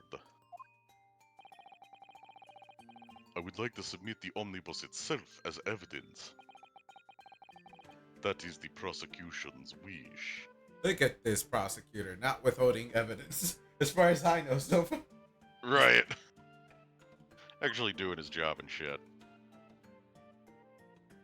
Yeah, so his hair flipped and he had to readjust it. Very well. I see no reason why not. This omnibus is hereby formally accepted as evidence. Hey, I can't believe it. The entire crime scene entered as evidence. you think we could accidentally spoil ourselves on the entire fucking case by just like inspecting the evidence too? Yes, Great Maybe. Britain is simply extraordinary. I can help I mean, myself a lot by giving the omnibus a thorough examination, seeing as it's here. Nah. Let's just mosey along without a care in the world. Let us continue with proceedings then. Your cross-examination, Counsel. Pray don't expect this Nipponese stray to understand the intricacies of a British court cross-examination rights. Damn! Why do I keep getting the racist character? Typecasted. Mana, Typecast. you got something you know about this game? Typecasted. Well, you're the one who like immediately saw him and was like, I'm this guy. Fair. I can't even blame you for that one. Alright, my first cross-examination in the British court. Focus, Yonosuke! Focus! Immediately draws the sword. That was cool. Witnesses saw. Alright, hold up. Let's do some. Alright, name, thrice fired Mason, male, age 54, brickmaker. Time and cause of death, 15th February, 10 p.m. to 11 p.m. Stabbed once in the abdomen with a knife whilst journeying in an omnibus. Died to internal hemorrhaging resulting from the trauma. That was, That's not very detailed. they kicked the body a few times. Yeah.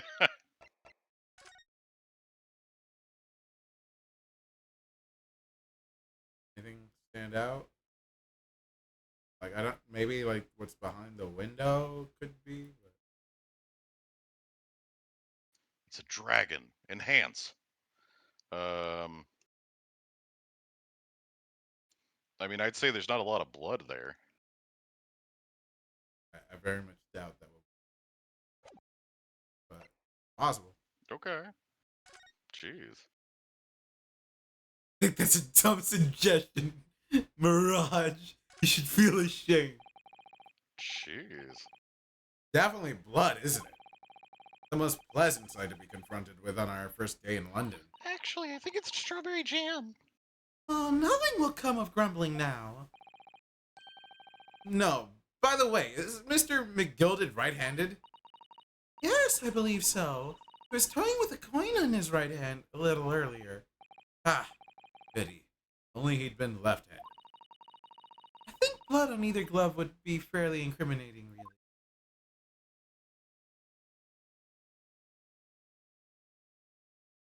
Aaron, If the glove doesn't fit, you must acquit. enter into the abyss of within the hand. Alright, let's see. The fingers. The fingers.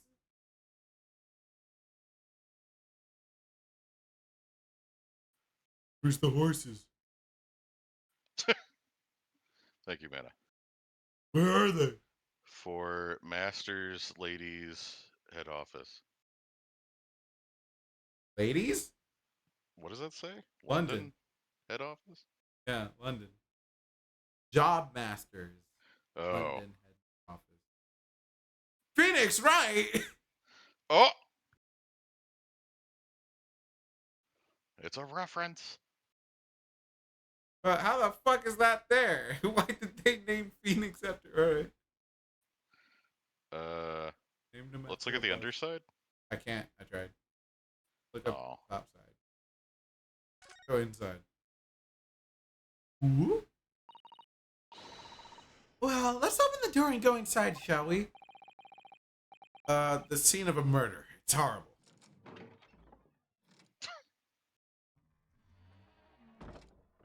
Wow, that was creepy. Closing the door behind. Yeah.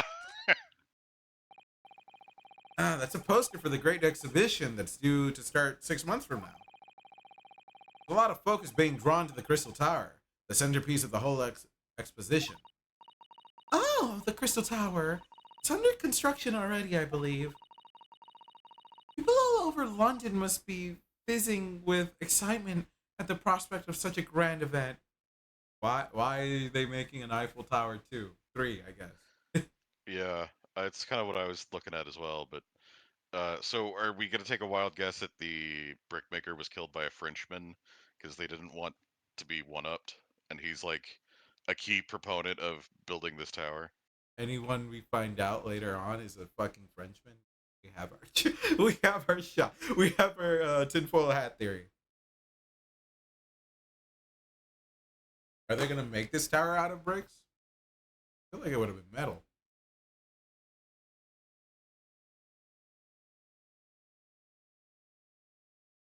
I think I already read that.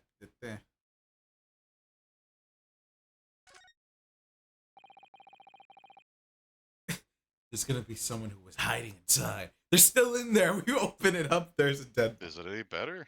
Holy cow, that was bad. What? Discord went to 5,000 ms for a second there. Oh, I didn't hear a word of what you said in reply. Oh, I know one of the things I said was if we see a Frenchman anywhere in this case, then we have our tinfoil hat theory. And then I also said that, but would they really use bricks to build a tower? Wouldn't they like use or some shit? I mean, bricks and metal, yeah. Anyway, I said that. Oh, there's a drawer here. I'm sure someone could have fucking.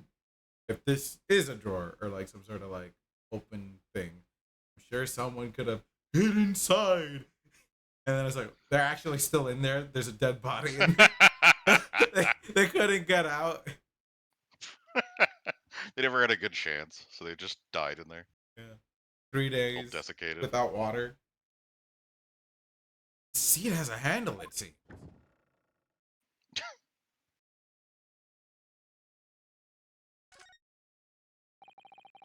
This looks like all sorts of equipment that might be needed to keep the omnibus running. Feeding tubs, tools to repair wheels, blankets, horseshoeing tools. So it's a storage compartment for the coachman. Keeps his things, it seems. There doesn't seem to be any space for passengers to stow their luggage. That's for sure. Well, I don't imagine it would be very convenient for that purpose anyway. Well, I guess that's probably all. Yeah.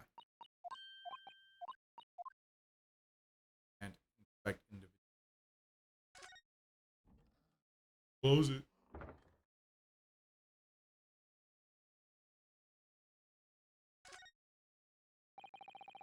Quite a large skylight, isn't it? Yes, quite large enough to afford a good view into the cabin from the roof deck. There doesn't appear to be a handle or a catch of any description, so I suppose it can't be open from the inside the cabin at least. Play. Probably. They had something sitting on it. Ah, that's a poster for the great exhibition that's due to start 6 months from now. There's a lot of focus being drawn to the Crystal Tower. Oh, wait. I literally fucking just read that. It looked different. Somebody spilled their grape juice. Oh, no. All right, this one doesn't have a handle. I said it wasn't a lot of blood. That's blood that's soaked into the seat. The victim's obviously. Yes, and that seat would be clearly visible from the roof deck. Did you really stab somebody in full view of the other passengers like that, I wonder? Well, it was after dark, and there was a lamp on in here, so perhaps the culprit couldn't see anything outside through the skylight. Whatever way you look at it, it seemed like it was a planned attack. Or was it incredibly planned? Bum bum bum bum bum bum. I think in terms of like checking, it's probably good.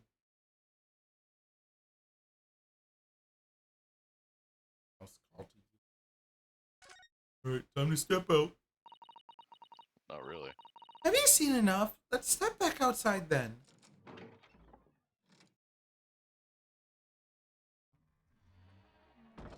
So creepy.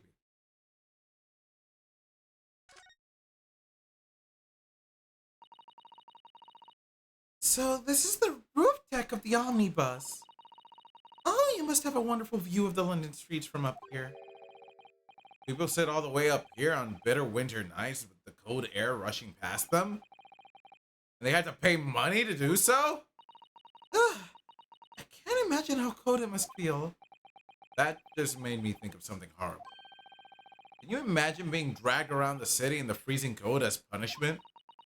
Perhaps that is the real price you pay to stay out late. Okay. Torture method. That's what we'll be known for. Say the same thing about the. So this is the. Yeah. Yeah.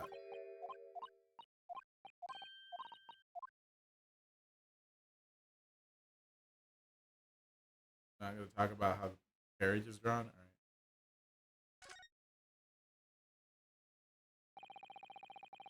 Certainly see inside the carriage through this opening, that's for sure. Yes, and there's a lamp in the enclosed cabin, so I'm sure the witnesses would have been able to see quite clearly. That's not good for us. Damn. You didn't find anything. It'll probably just be a contradiction or something. But the witnesses saw.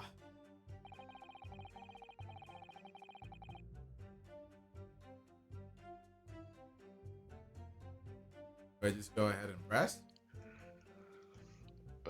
Yeah, probably. I remember last time you liked to read it anyway. Oh, do you want me to do that again? Yes, I think it was sometime after 10, wasn't it? Oh, yes, sir. That's right, sir. Yes, it was so cold. It was, sir, freezing, in fact. I don't care. How they give me full control for this? Yeah. Wait, go over. Oh, never mind. And you had 4 passengers on board at the time. Is that correct? Yes, that's right, sir.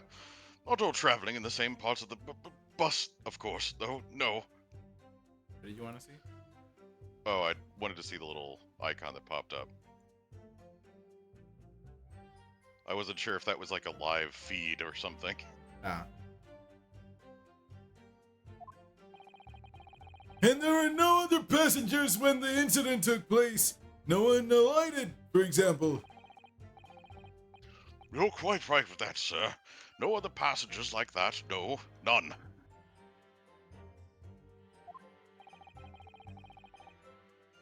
Nobody fled the scene of the crime then. I have to say, the boss insists on it running, he does. Every evening. That last bus of the day. Oh, but I do wonder sometimes if it's altogether worthwhile. Yes, sorry to say. What do you mean by that? We were just talking about it how we torture. That's what this dude does. Every day. Yeah, just fucking- well, with it being so cold and everything, and only making 20 pence on the run, you see. How much is 20 pence? Not enough, apparently. Yeah. Well, you gathered that, like, what was it? How many rubles was it? It was like 300 bucks, 500 bucks. Yeah. What? Yes, I spent that much at the pub on the way home, just trying to warm up again. Well, maybe we shouldn't be doing that. Maybe we should just get home. Buy fireplace. Firewood. Buy firewood for the fireplace. Yeah. Anyway. Though he is struggling. The victim and the man accused of killing him were sat next to each other inside the bus. Hold it! You saw them through the skylight and the roof of the carriage. They were sat next to each other? That's right. When you sit up on the top deck, the window's right there at your feet.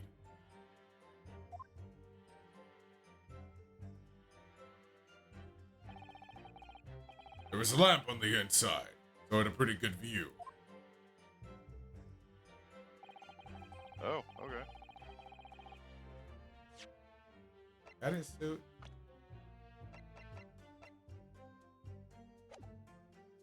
That don't look purple to me. And people That doesn't don't wear look like him at all. Yeah, like The two of them were wearing hats, and I couldn't exactly make out their faces. But there's not a shred of doubt in my mind that it was Mr. McGilded.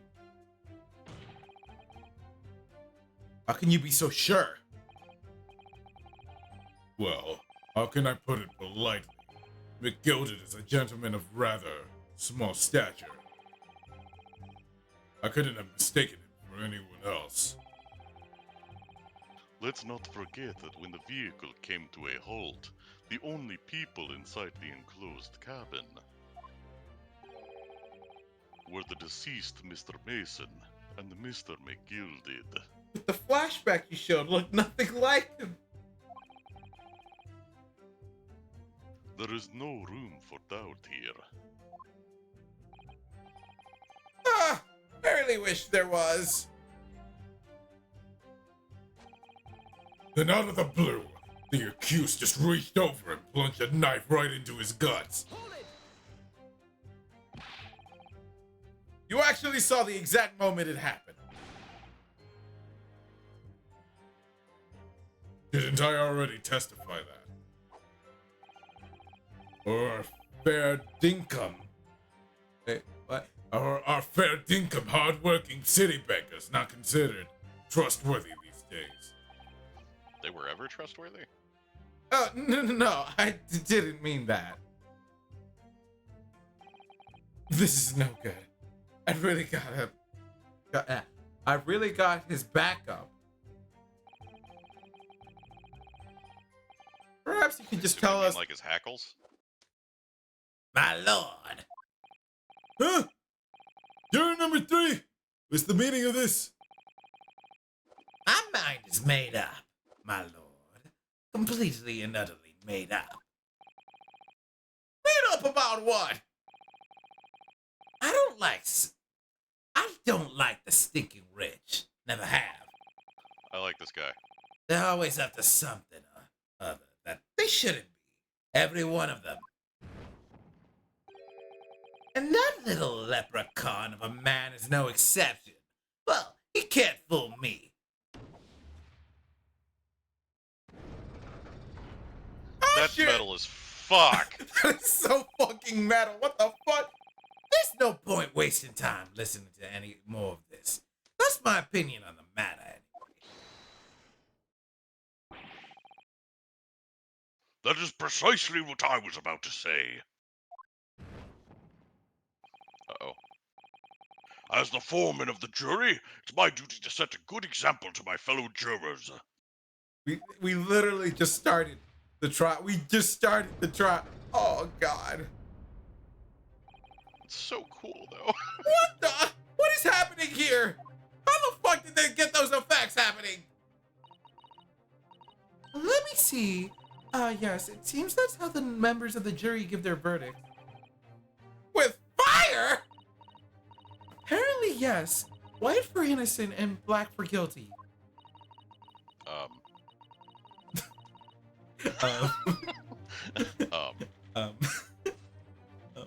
As the 6 members of the jury make up their minds about the case, one by one, they each cast a ball of fire into the great scales of justice, as we saw a moment ago.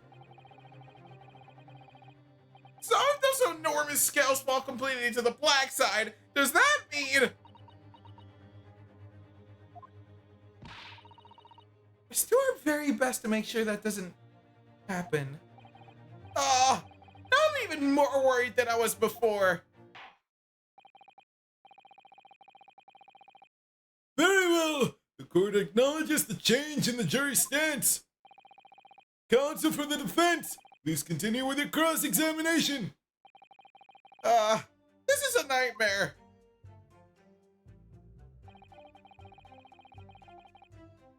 That's right, he stabbed him. I screamed I did. Couldn't help it. Hold it! He stabbed him, you say? You were sitting up on the roof deck, were you?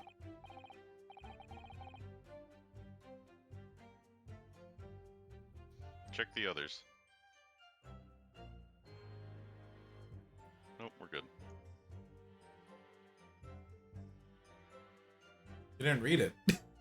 Oh, my bad. Yes, that's right, sir. I was up on the roof seats. It still doesn't look like him. Nah. I remember seeing the little gent sitting next to the fellow that was stabbed.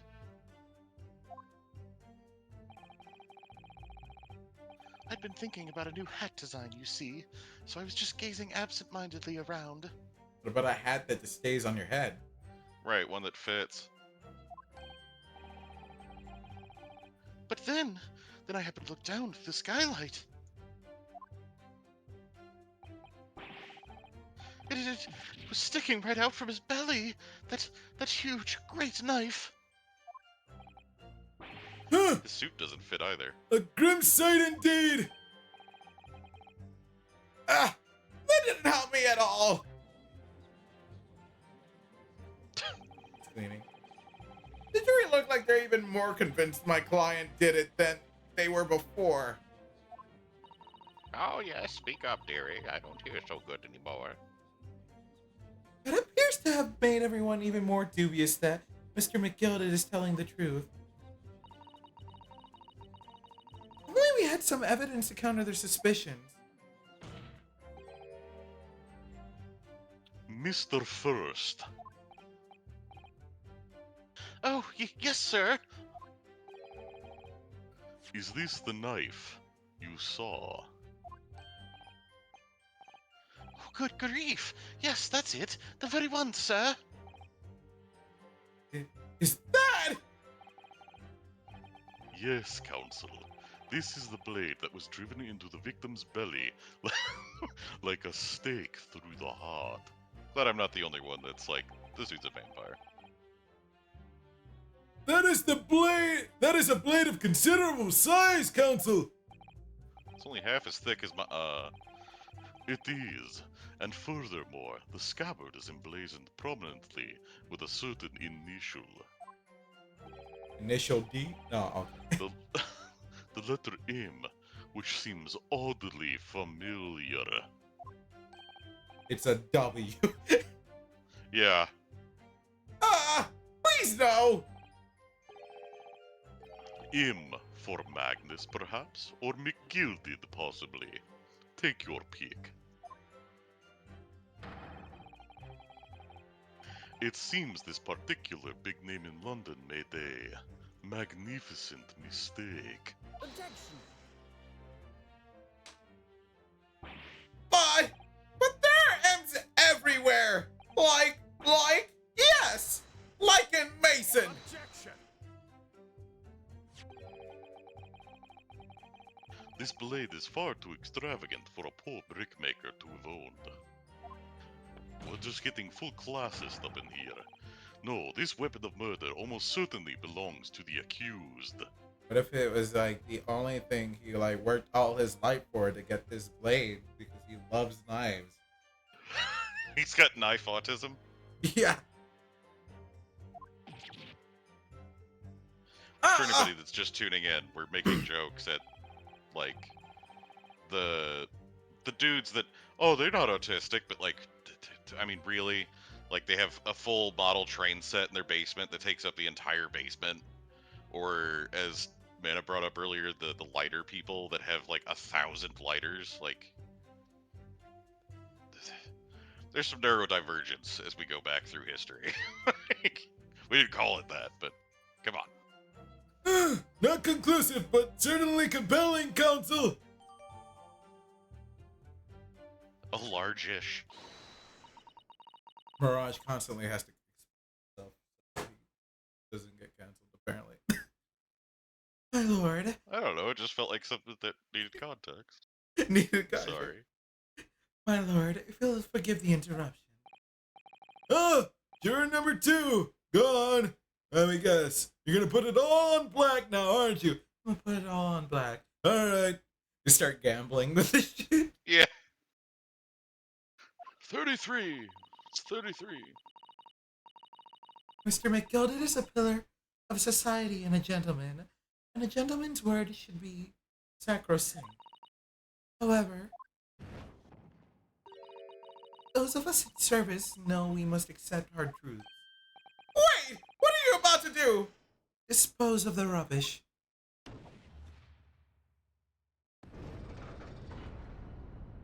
That's I just so noticed fucking that better. they're so cool. I just noticed that their chairs changed too. Yeah. No! I don't wish to cause offense, but I do like to eradicate all traces of filth and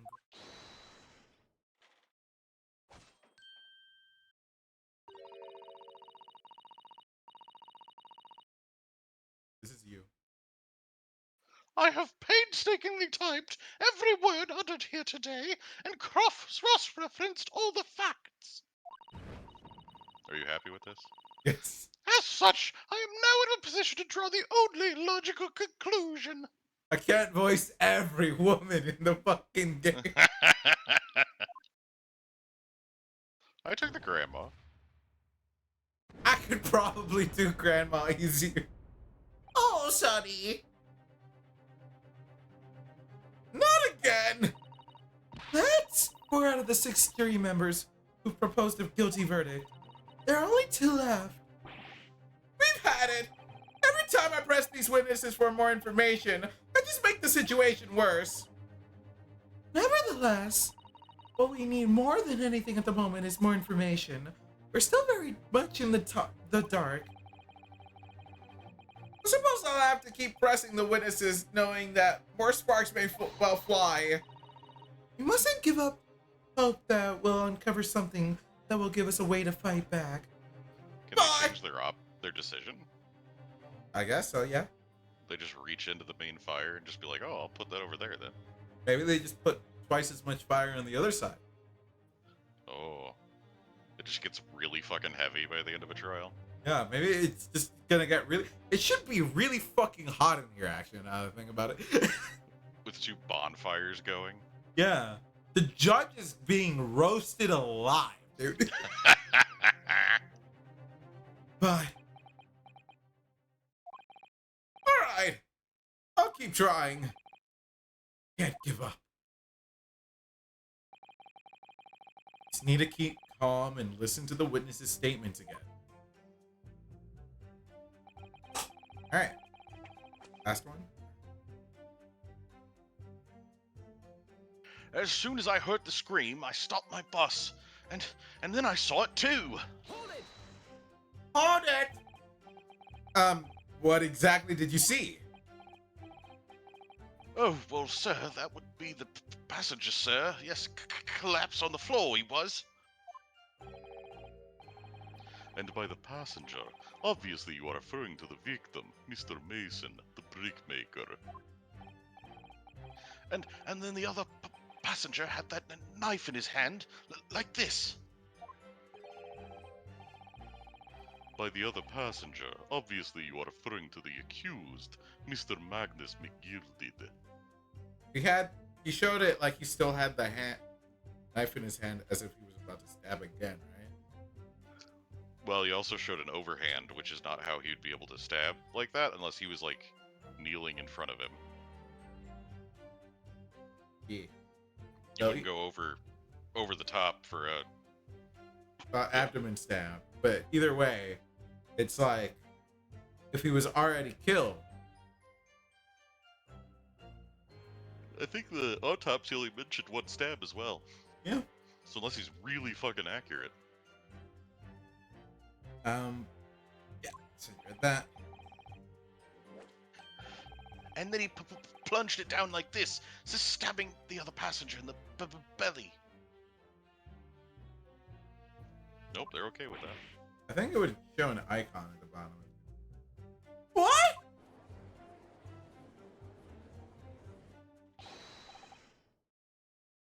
Yeah! My lord, I wish to spear. Yes, man. Yes, juror number 5. Do I take it that you too?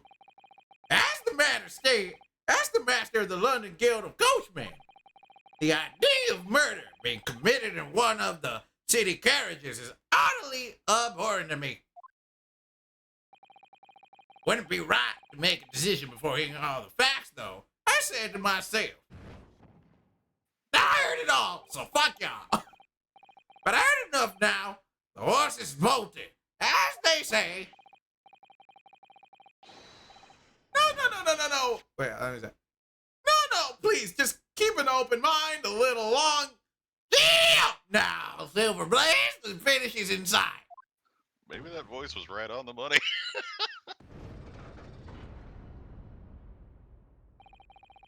Rappo is a long-standing member of the guild, and I trust what the man says.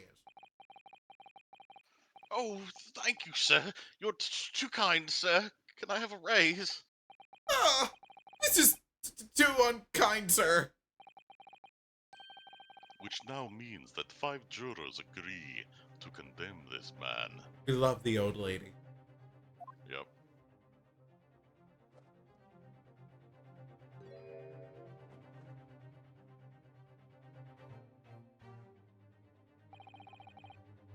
Madam Juror number 6.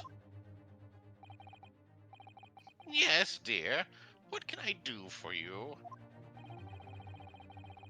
You have heard the testimonies of the witnesses in the stand. Oh, yes, I certainly have. Still got my hearing, you know.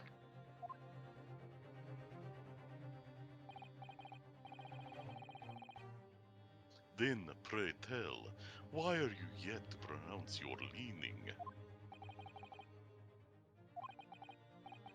Well, dear, the thing is, I'm a creature of habit, me. I always go to the park at around this time of day and sit on a nice bench and get on with my knitting.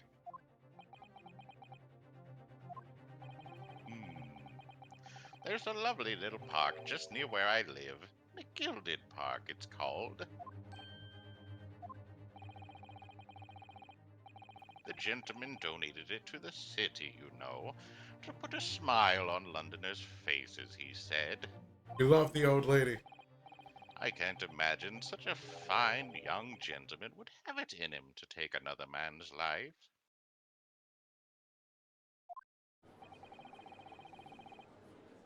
Oh. He's always doing wonderful things for the city. That's right. A man like that wouldn't stop someone, surely.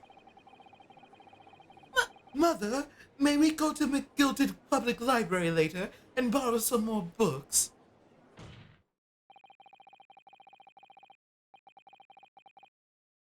How many Londoners live with their heads in the clouds? Do you people not know what stalks the night? What kind of a man Magnus McGilded really is? Are we getting a Transylvania theme right now? What kind of a man is he? The philanthropist Magnus McGilded. I fucking love this theme. Holy shit. It goes hard. Pause it and turn it up. Has enough wealth to purchase the entire city he claims to value so highly. Okay. It's true. Yeah. Well, I think the idea that this guy's gonna present is like, you can't get that wealthy without exploiting people, and if you have that amount of wealth and you're just hoarding it like a dragon, like, you could be doing other shit with it.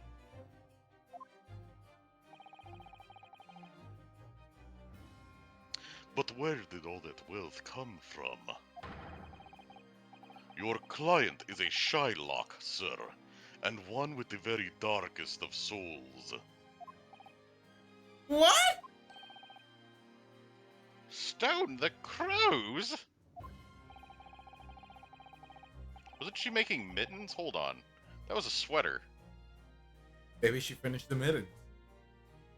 McGilded lends money at extortionate rates of interest, so his victims have no hope of repaying him. When they default, he takes possession of everything they own. He's a vulture that preys on the weak. I've never heard any mention of that before. Your faculties haven't deserted you, I'm sure, madam. So has this thought not crossed your mind? Would a man wealthy enough to buy London in its entirety not have a carriage of his own? Then I mean, technically, yeah, but like, also, why not? The only reason why he would want to take a carriage of his own is if he's worried that he'll get stabbed by someone else. Well, also so he doesn't have to, like, wait on it, and it'll wait on him. Things of that nature, but yeah. Don't we love it when, like, rich people just take public transport instead of fly everywhere on their private jet so that they fucking kill the planet quick? Yeah. But also, how many Okay. of them do that? What possible reason could this man have had to make use of a public omnibus service? Exactly. This is the guy trying to be the good guy.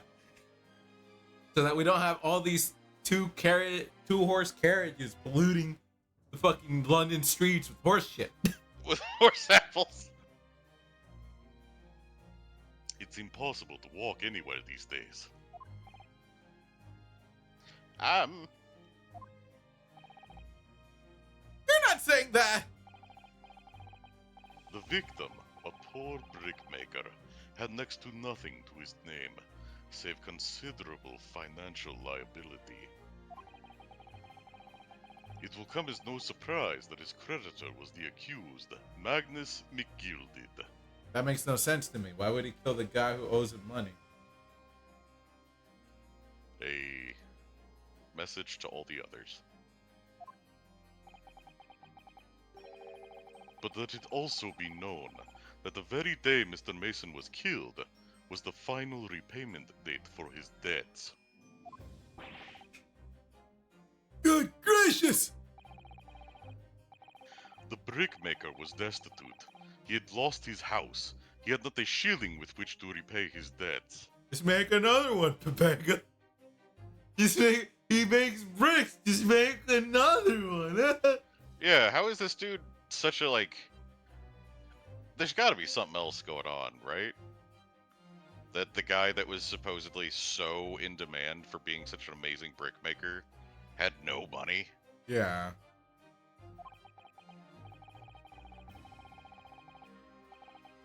And in the end, this pitiful soul had the very last thing he owned taken from him.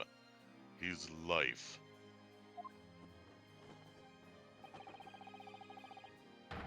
By the merciless philanthropist pretender, Magnus McGilded. I don't believe it. This theme goes so hard. If I might add something briefly, Miss Sato. You claimed that the victim had been lent money by Mr. McGilded. But where's the evidence to support your claim?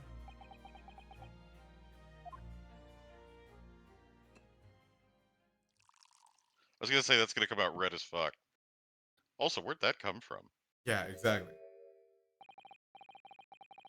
Pray forgive the discourtesy of filling my hallowed chalice in a court of law. Aha! There it is! Lord Von Ziek's Hollow Chalice! Oh my god! I can't believe I lived long enough to see it again! How can this be considered acceptable? But I find myself in unexpectedly good humor. I heard ladies from the Far East could show great courage, but I didn't expect to experience it myself. Ah! As a judicial assistant to the defense, I am simply doing my job. What a pity that your display of courage is in vain. Get it? Like a vein where blood goes Yeah, through? yeah, I get it. This is the debtor's ledger, which details all monies loaned by the accused. You will find the victim's name clearly recorded inside. Oh!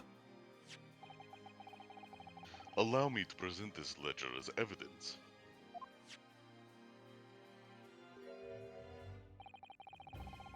And pray forgive the discourtesy of raising my chalice in a toast to the enigmatic East at the same time. Oh! A marvelous toast, Counsel! I will gladly accept this new evidence! Alright, let's just fucking hang him. We have it right here. Funny enough, this metal as shit fucking scales also works as the gallows! Just immediately the chain, like, undoes from the two scales. They float on their own, and then the chains, like, wrap the dude up and hang him from the thing. Goes full Silent Hill. Yeah. Ah, yes! 20 guineas! The victim owed a considerable sum!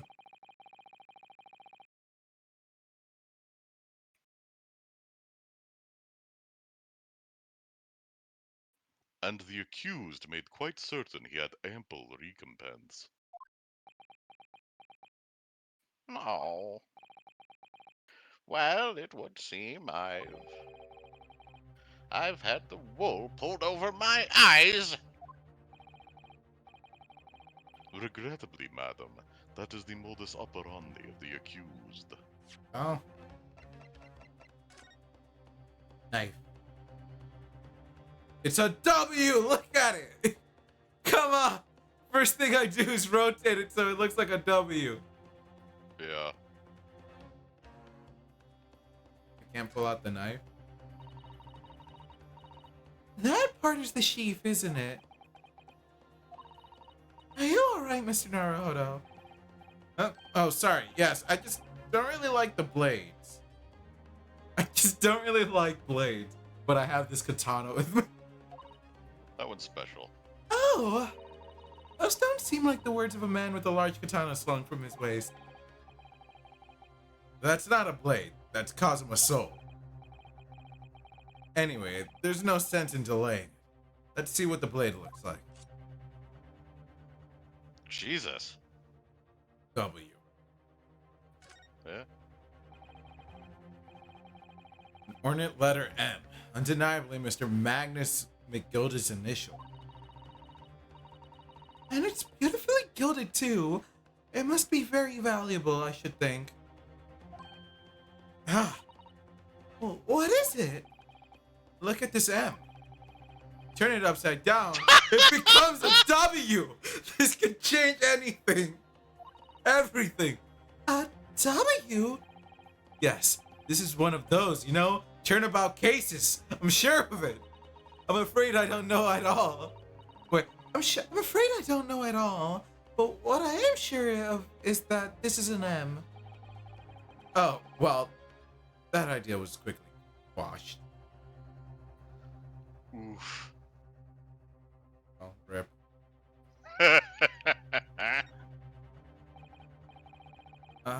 That looks like a lot of.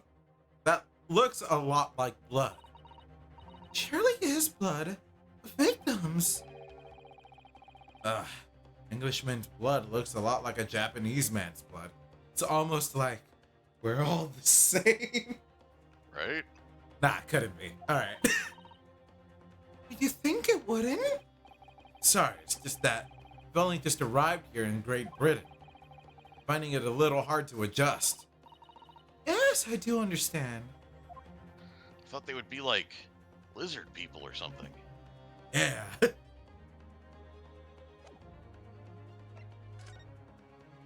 The debtor's ledger.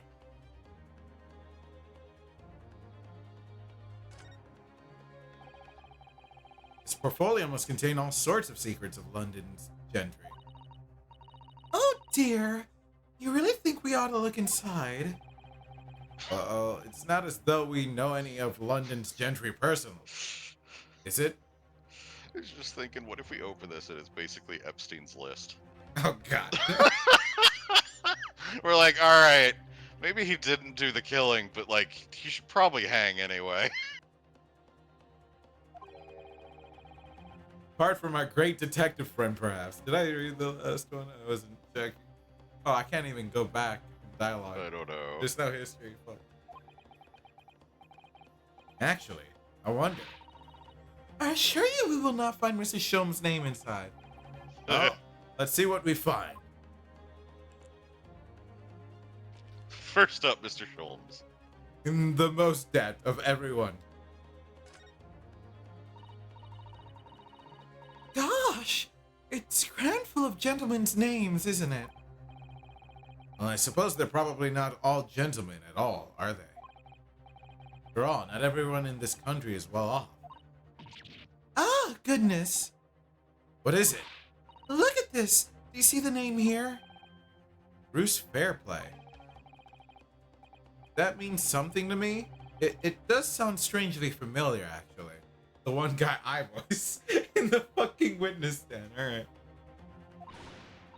Bruce Fairplay, the witness testifying at this very moment. Oh yes, of course, the banker. Why's his name in here? Ah, he borrowed 20 guineas, did he? Oh look, the repayment date is fast approaching. We're just gonna blackmail everyone in the fucking... Just blackmail the witness. Just, It's possible that this is just a coincidence, of course, but this could be very useful information. Details of the debtor's ledger have been updated in the court record. Is that it?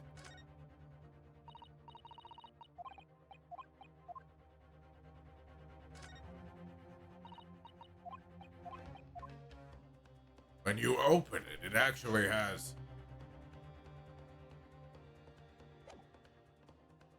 Yes? Nothing. It has nothing. I don't know if you could have heard me. Maybe I was really quiet for you. I'm gonna bring my mic closer. Well, no, you said when you open it, it actually has... Oh, it's like, when it actually has what? No, I said nothing. Oh. You probably heard me not. You probably didn't hear me say nothing. Because Mike was too far away or something. I thought you had assumed that it would have something that I was wondering what you were looking for. Nah. I just said nothing. It has nothing. Fine.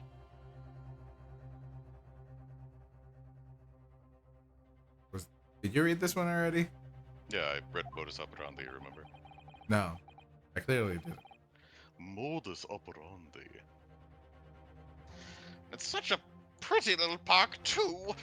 What a scoundrel! Oh Whoa. God! We do not love Grandma. We do not love Grandma. Still. Grandma, no! Why you look so Maybe it's mad? all for the best. It looks so Hang mad. him. Ah, wait a minute. Let's think about this a little bit more before. I don't stand for nonsense.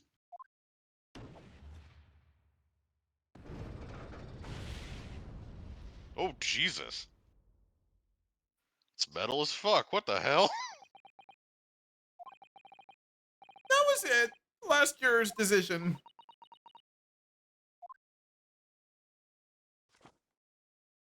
Well, we're fucked. Ah, according to this encyclopedia of British law, when all members of the jury have concluded that the defendant is guilty, court proceedings are suspended, and the presiding judge will deliver the final verdict and sentence. That's what it says here.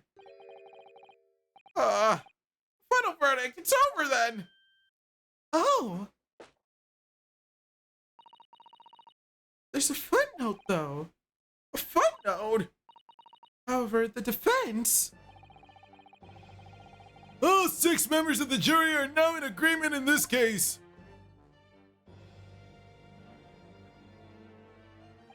Finally, took them long enough. Now I can fucking kill him. Allow me to convey my respect for your swift and righteous decision. We don't get the judge's name. We couldn't check to see if the judge was in the list. Dang. According to the laws of this country, I will now conclude the trial by delivering my final verdict. I trust there are no objections. Objection! We're gonna finally learn to say not yes. Mr. Sato, just tell me one thing. Oh, yes. You were in the middle of saying something before. The footnote in your Encyclopedia of British Law. However, the defense. What did it say next? Oh, yes, of course. One moment. You put it away? When all members of the jury have concluded that the defendant is guilty, besides, I know the exact page. I memorized this book. We just put it, taking it out doesn't really matter. Court proceedings are suspended, and the presiding judge will deliver the final verdict and sentence. Then the footnote says, however, the defense has the right to demand a summation examination of the jurors at this point.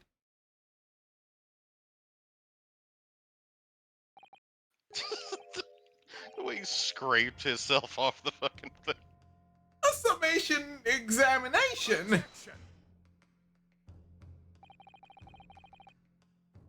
A summation examination.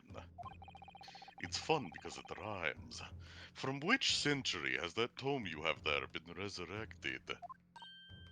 Ah! Judging from the binding, I would say that the book is at least 50 years old. Yeah, this dude is hundreds, if not thousands of years old. He's the original Darkness. I wrote that book. I was its original author. Any modern text on British law wouldn't even give such an antiquated procedure a mention. It's a relic, long forgotten, and certainly no longer practiced. But the judge is gonna be like, oh boy, I haven't had one of these in so long.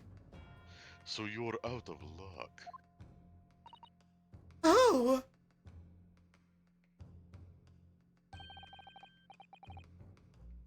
What even is it, Mr. Sato?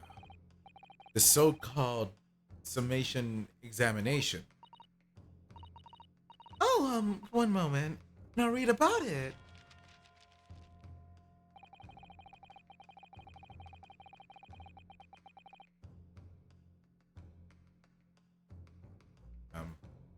You would demand the right to a procedure before you even understand what it entails.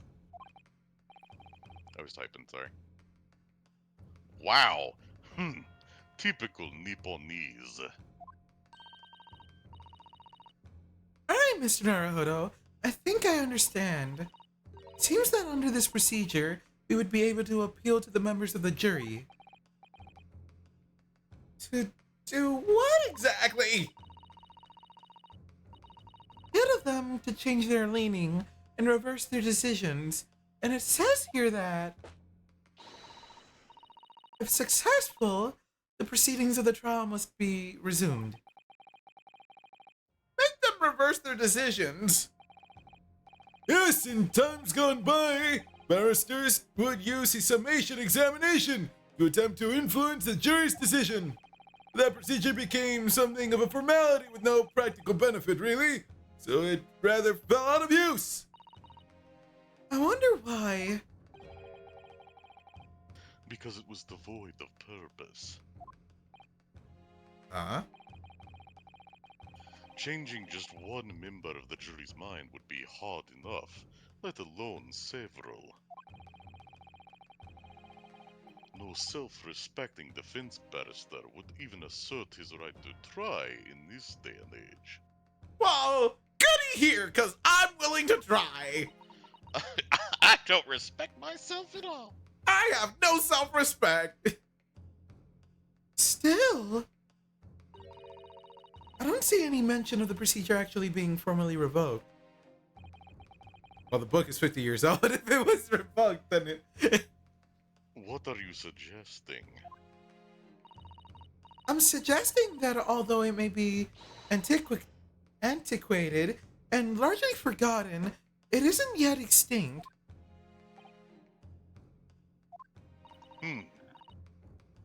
What do you think, Mr. Naruhodo?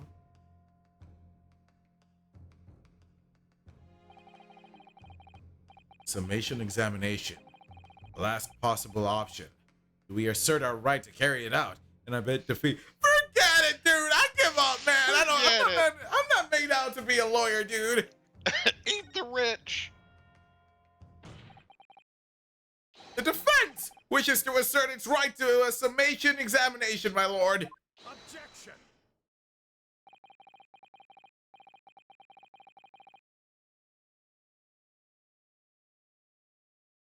London is the capital city of the most powerful nation on Earth.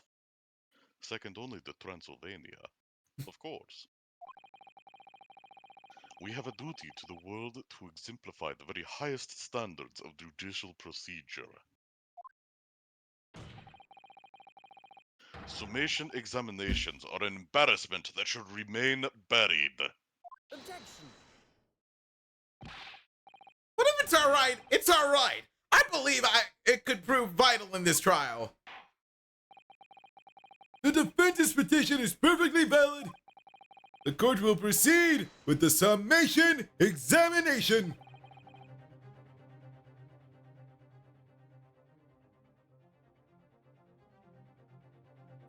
This is madness. Foreman, are you and the remainder of the jury ready? There? Well, I'm not,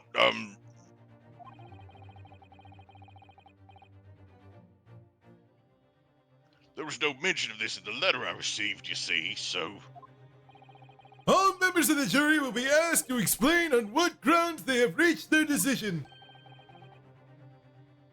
On what grounds? You must all justify your decisions and explain why you believe the defendant to be guilty.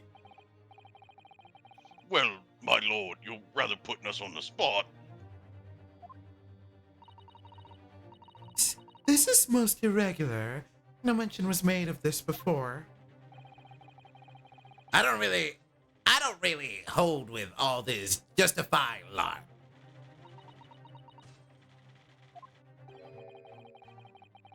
Seems to have thrown the jurors off. We just wanted to see someone hanged! Seems none of them have experienced this before. Alright then. None of them has experienced this before. The summation examination. Defense procedure no practicing lawyer has attempted for years, is it? Just maybe. It might be the opportunity we've been looking for to turn this trial around. So be it. Then, ladies and gentlemen of the jury, the court hereby calls upon you to state the grounds on which you find the defendant, Magnus McGilded, guilty of this most serious crime.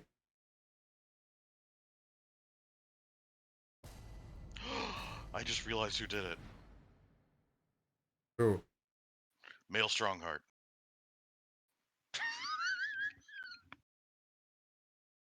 Okay.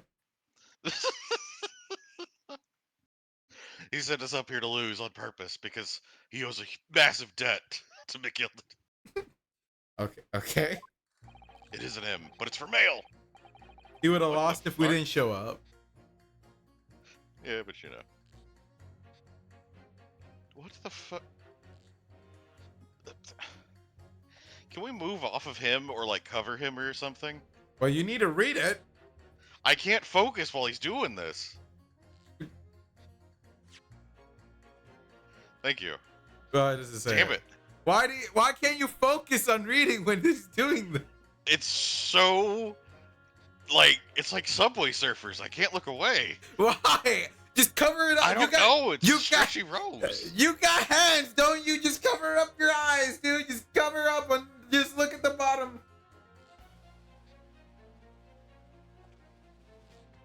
Did that come through? I'm covering the top of my screen. Why are you like this? I don't know. I have ADHD. I'm sorry. God, it's really hard, even with the noise. There was no one else inside the carriage at the time, so it has to have been him. Oh, thank God. I trust the driver. He I has an still can't excellent look memory. away. I trust the driver. It's just a sign over there, and I still can't look away. It's just okay. I trust the driver. He has an excellent memory, it seems, for passengers with fares totaling 20 pence. Whoa. He stuck the chap next to him just like this. Brazen, I must say. Absolutely brazen.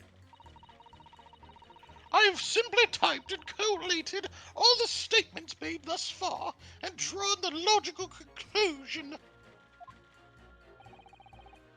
Yeah! You can trust the guild. Fair fares is our motto. We haven't raised prices above 4 pence for years. The scoundrel stabbing that poor man on the floor, it beggars belief. Yeah! So we just got 4 issues right away, right there. Yeah. He wasn't on the floor. He didn't get stabbed with an underhand stab. The total fare was 20 pence, and they haven't raised prices above 4 pence. Easy peasy. Starting to wish. I'm starting to wish I hadn't. You pushed sound this different, now. man.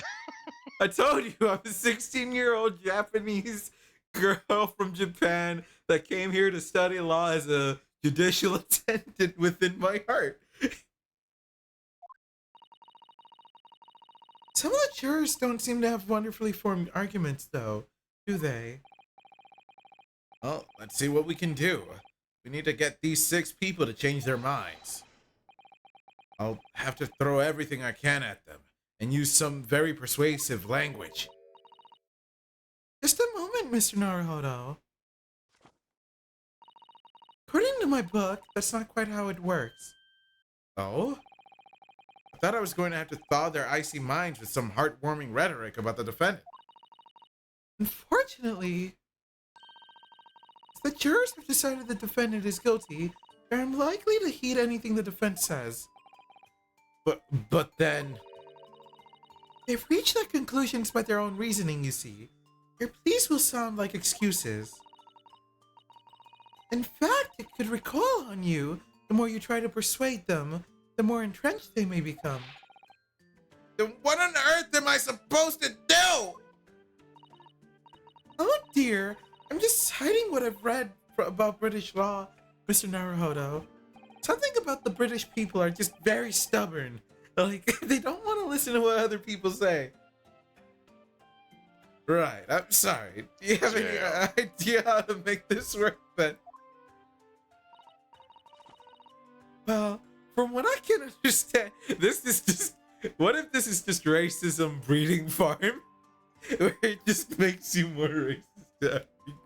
That's just all this game does. It's like, how many horrible stereotypes can we fit into one game?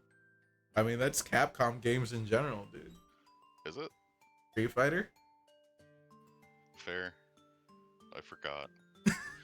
Monster Hunter is the only game where I don't have to worry about that. Hell yes. Are you sure about that?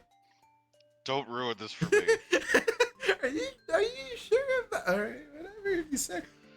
Have you seen how many people are thirsting over the new blacksmith, by the way? I have not seen any. I've barely seen any footage of Monster Hunter Wilds. Okay. Well, the one trailer, I think we saw it at Gamescom or whatever when we were hanging out for that. But the blonde woman that shows up, that has like every hairstyle all at once, because she's got like pigtails and a long flowing hair and a ponytail and a like half fade. Oh, okay, yeah, I know who that one is. People are going nuts over her. Although I don't know how to respond to that one cat comment. Give Snoo Snoot. What are we? What? Oh, it's Jeffrey. Hi, Jeffrey. I want the context for this. The Monster Hunter Oh, okay. Wilds Blacksmith. Oh, okay. He's talking about the blacksmith.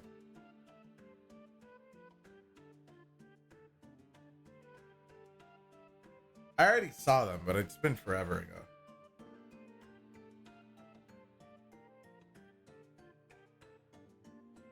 I'm assuming you're looking it up to show me anyway. Well, yeah, if you don't remember it, then, you know.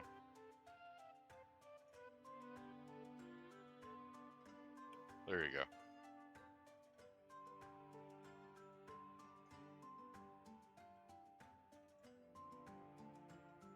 People are going bananas mode. Share with me too. It says. Oh, I'll send it through Discord. You know, I'm not really about it.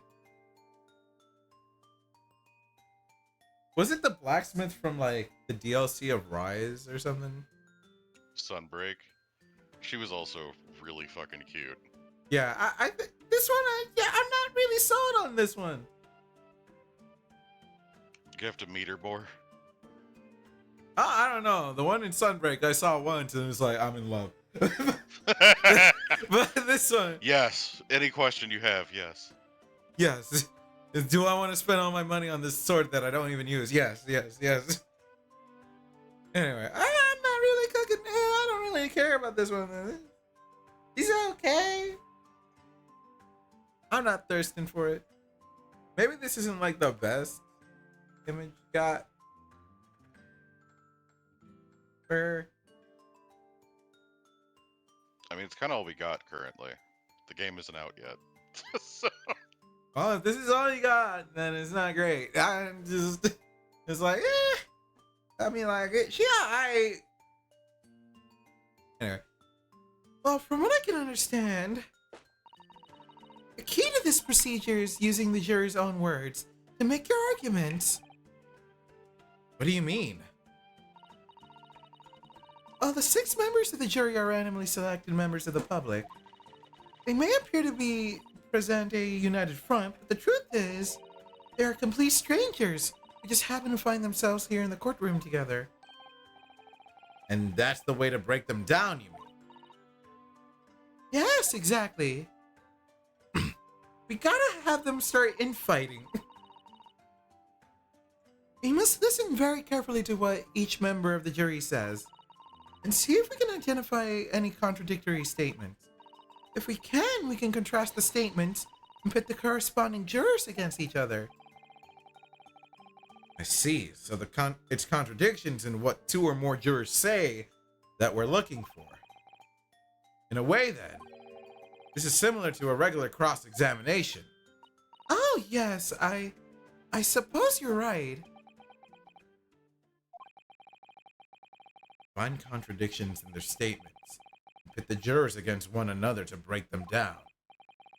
All right, I might be able to pull this off. No, that's not right. I have to pull this off! Can we start proceedings, Counsel? I would ask you to take the stand for this. I'm expecting a clear and concise rebuttal. Yes, my lord.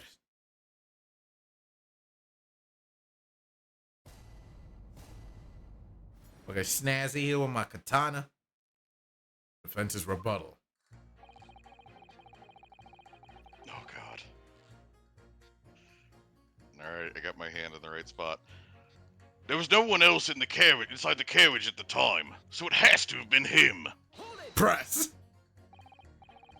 Certainly, the testimonies we've heard suggest the victim and Mr. McGilded were alone inside the carriage. Precisely my point. But, could there have been some other explanation? Something we haven't considered yet? Such as... I don't know yet. Well, perhaps that's something we could, all work out together now. Now listen here. Maybe you don't know how things work around here because you're from foreign climes. Why do I keep getting the racist characters? But we're here to form our opinions as individuals, and I have. Oh dear, he doesn't appear to be in the mood to consider an alternative point of view, does he? No. We're gonna have to pit the jurors against one another. Like Susato-san said. But there's lines of dialogues I could miss. Finding contradictions in these 6 people's assertions is the only way I'm going to succeed. I trust the driver. He has an excellent memory, it seems. For passengers with fares totaling 20 pence. But does this ability to recall his takings that night really tell us how trustworthy the man is?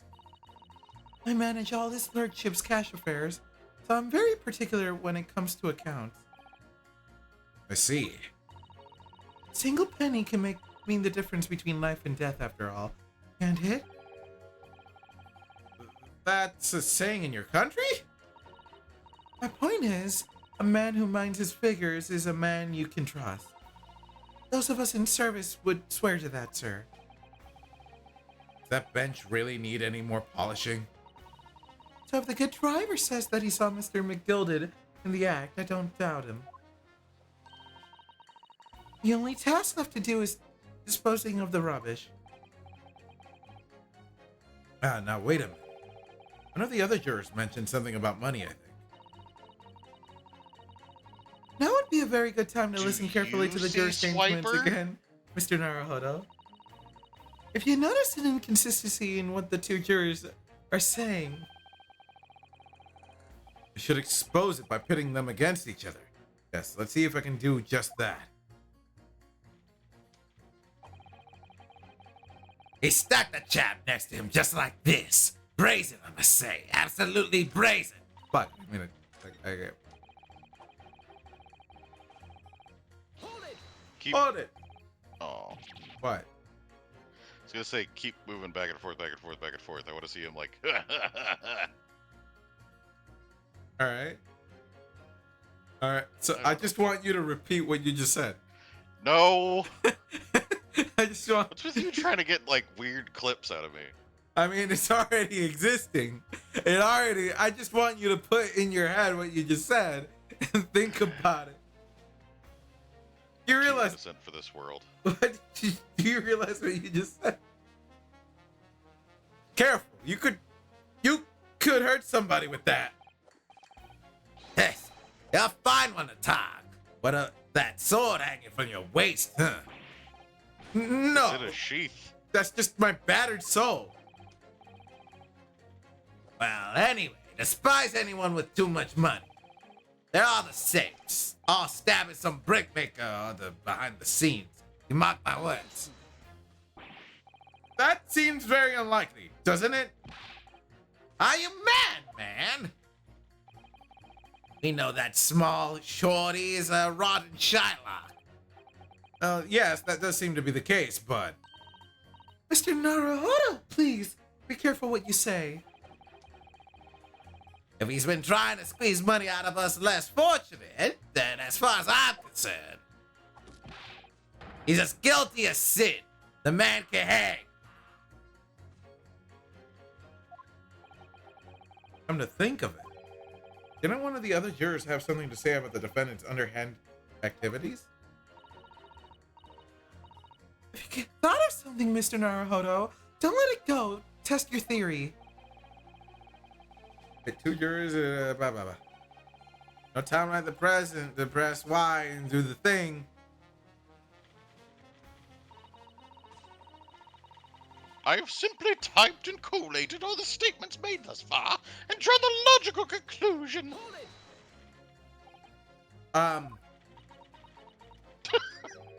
Brilliant. What have you been doing all this time? What have you been doing all this time? There. I should have thought it was obvious. I'm recording everything that takes place as part of these proceedings. And what have you learned from that? For example, at this moment in time, the judge has used his gavel 11 times in total.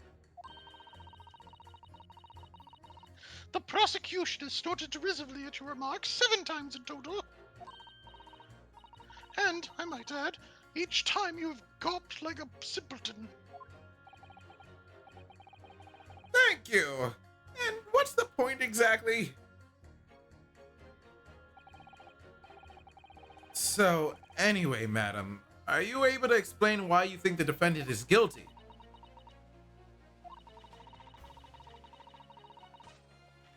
That is a conclusion I've drawn as a result of the copious notes I've typed. Clearly, but I'm asking you to explain why you've drawn that conclusion. Please don't distract me. It makes it extremely hard to concentrate on my note-keeping. This is going nowhere. Yeehaw! You can trust the guild. Fair fares is our motto. We haven't raised the prices above 4 pence for years. That's how much it costs to take the omnibus. That's right. As the guild master, I decided to set a policy for all drivers across the city. One fare, no matter which bus you take or how far you're going. Okay, that's fun. We have to compete with the rise of the motor car, you see. Us coachmen have to make a stand together. Motor cars, you say? Yes, and this murder on one of our buses is extremely damaging to our cause. It's beyond the pale. It'll lead to a decline in passengers. You mark my words, and it's all that rascal's fault. He has to pay. Is it a crime, or his buses he's more worried about? Anyway, every member of my guild is reliable and trustworthy. So if the driver says he saw him do it, that fellow in the dock is as guilty as sin.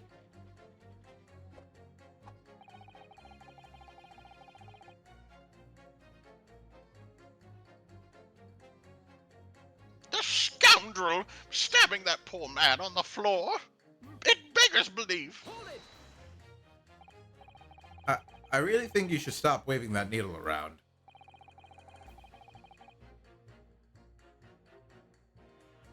You heard what the good coachman said before, didn't you?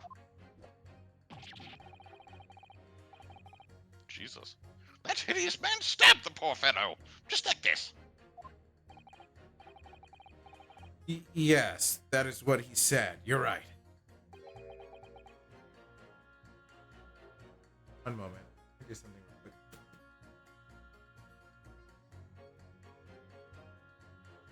Just in case.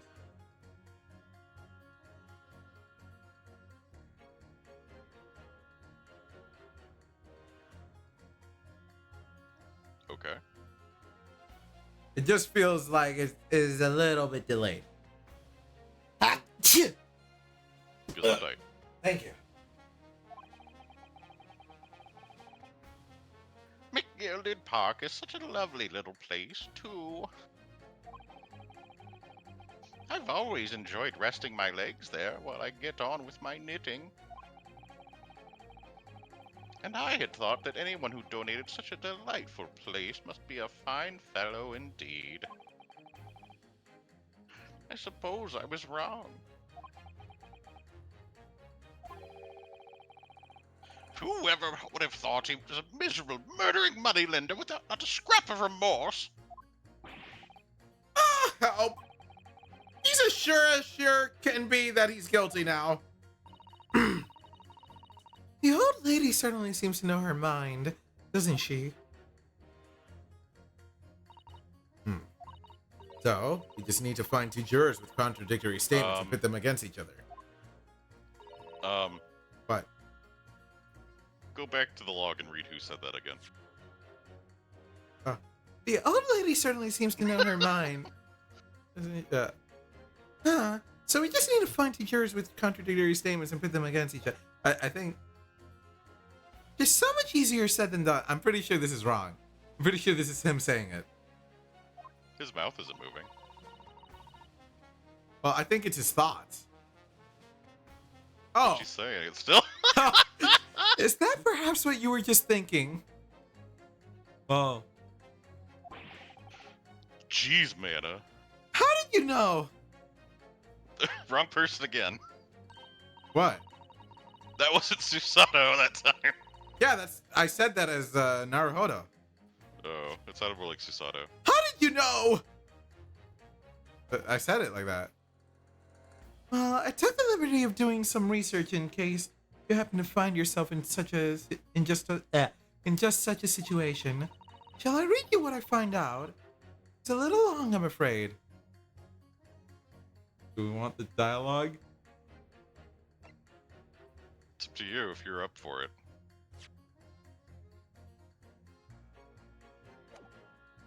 Fuck it. Very well, listen to this. During the summation examination, you will hear the assertions of the 6 members of the jury. In this situation, the counsel of the defense should use wide sympathy and pit with impunity. Having done so, you will be able to compare the chosen assertion with the other jurors. Select the corresponding bonus to listen to the other jurors' assertions again. Notice that you cannot choose the assertion of the jury you initially selected. Or can you choose the assertions of the jurors you have changed their leaning to not guilty already? Once you compare the various jurors' assertions, work out which two contradict each other, and then pit them together with Y to pull them apart. I see! She wasn't joking when she said it was long. The first step is to listen very carefully to what each individual juror has to say, and I'm sure you'll start to see which one might not quite agree with each other. Alright then! Let's get this right now, so I never have to listen to that long and boring explanation again. That's the spirit. She doesn't know. Oh god. Alright, so let's do Thank you. this guy, right? Yeah, Objection. I really like that UI. Those two statements clearly contradict each other. And we said objection. Hey, do! Explain yourself, counsel! Me? Oh dear, what have I said? I swear on Silver Blaze's maiden name, I haven't the first idea what you're talking about. According to the group testimony we've heard so far, I'm pacing around. You know this is serious. There were 4 passengers on the omnibus on the night in question. And according to the coachman, Mr. Beppo, he took 20 pence in fares.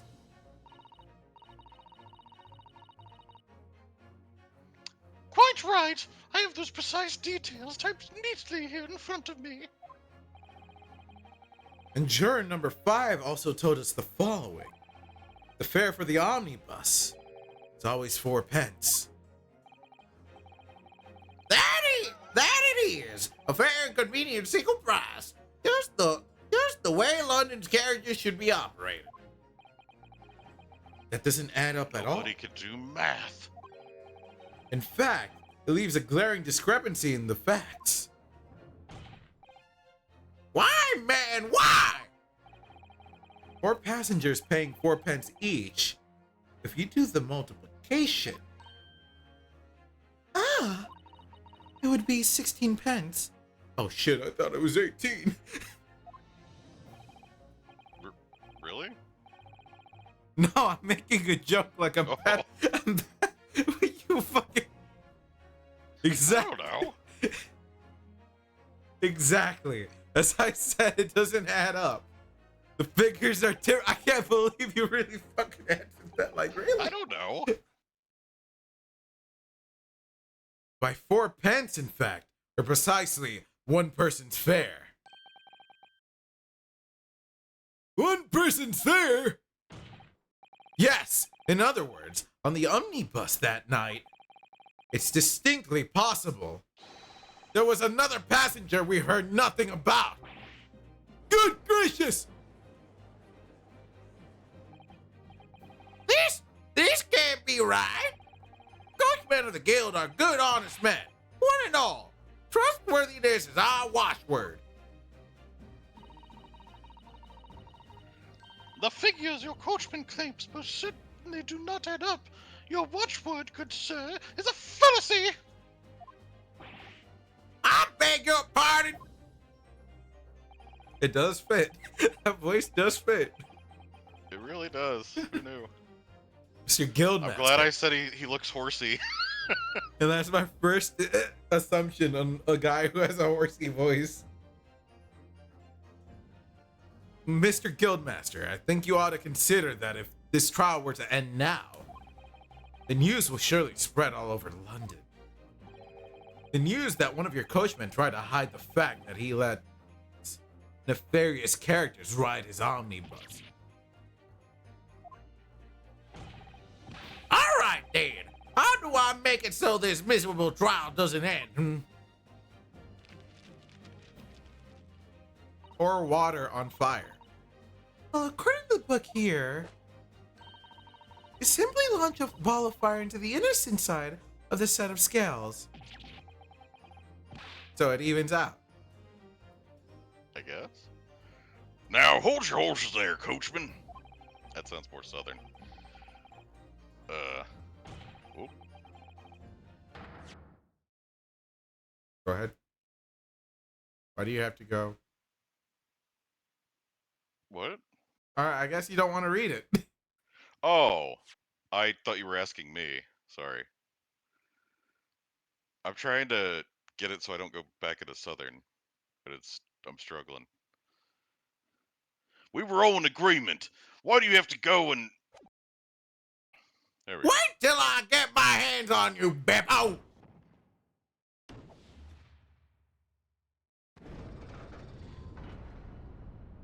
That is so fucking metal. It's so cool. Oh, this is all very irritating. This is how we should actually do the trials. We should. Yeah, it'd be so much better. Plus, everybody be way more invested in it because it'd be so fucking cool. Yeah, dude. Like jury duty, being able to do that shit, bruh. Sign me up, bruh. Begging your pardon, sir. I'm going to do the same.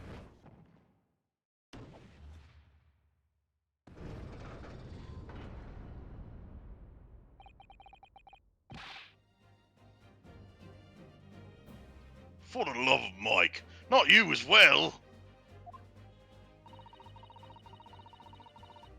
A penny can be the difference between a smile and a tear, after all. I certainly can't put my trust in someone who doesn't follow my exacting standards in financial matters. Oh, really? I, for one, think it's only proper that we hear from the witnesses again. Oh, well done, Mr. Naruhodo. You did it! We can manage to change two more jurors' minds. We can force the trial to continue. Two more. Actually, there is something else that's bothering me about a couple of their assertions. Then that's where you must strike then. I need to pit two more jurors against each other. So there is another contradiction in their assertion. Exactly! You can do it. She can read minds now? Well, the scales of justice have shifted, but they still weigh heavy in the side of guilt. Counsel, you have the floor again. Continue with your summation examination.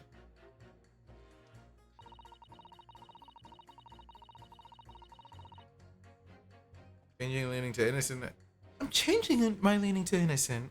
I should like to hear what the slipshod bookkeeper has to say for himself. Let's see what he says. Beppo. This trial has to continue so I can get to the bottom of this corruption. Not guilty, I say. Alright, what are the other contradictions? Him and the old lady. Alright, yeah.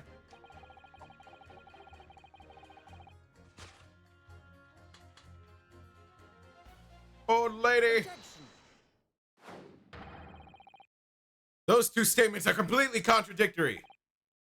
I don't know about this one. What? Explain, counsel, post haste. Oh, never mind. Oh, dearie me. I was only knitting a jumper for my other half. What? What is all this claptrap? What does contradictory even mean, I ask you? This dude is mightily fine dressed to be one of the lower people or whatever. Yeah. A warrior of the working class. We've heard from more than one witness. Yeah, he's an actual... What? Maybe he's just in debt. That's why. That's just it. We don't have their names after all. We've heard from more than one witness. They all allegedly saw the actual moment when the defendant stabbed the victim. Now, out of curiosity, juror number 3. What? Can't you see that Can't you see I'm busy here? How would you say the defendant stabbed the victim? What sort of motion was it? Wanna test me, do you?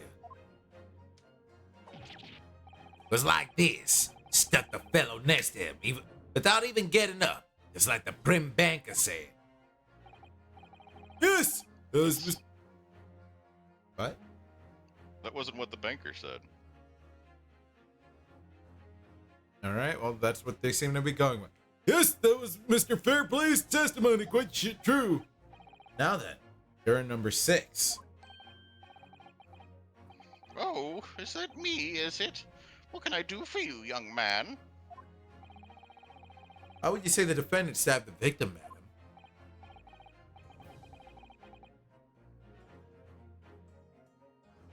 Oh, well, dear, as far as I understand it, was like this. He stabbed the poor man after he'd collapsed on the floor. The coachman said so. Now don't move! Take a look at these two jurors. He stuck the fellow next to him without even getting up. And he stabbed the poor fellow after he collapsed on the floor. Well, I never. They're stabbing in totally different directions. What? Bless my stitches! What a muddle! What this tells us is that there's a strong possibility one of the witnesses isn't telling the truth. Oh! Maybe they said it to them otherwise? I don't know. Behind the scenes when we couldn't watch? Maybe. Influencing the jurors. Anyway. But why? Why the dickens would he lie? Would they lie? I don't know that yet. But what I do know is that if the trial ends at this point, we may never find out. We may never know the real truth. Ladies and gentlemen of the jury, Can you really let that happen in all good conscience? Lies, you say? Oh, dearie me. I can't abide people telling lies. In the fire with them. The old lady is especially metal with it. The scales? I don't believe it.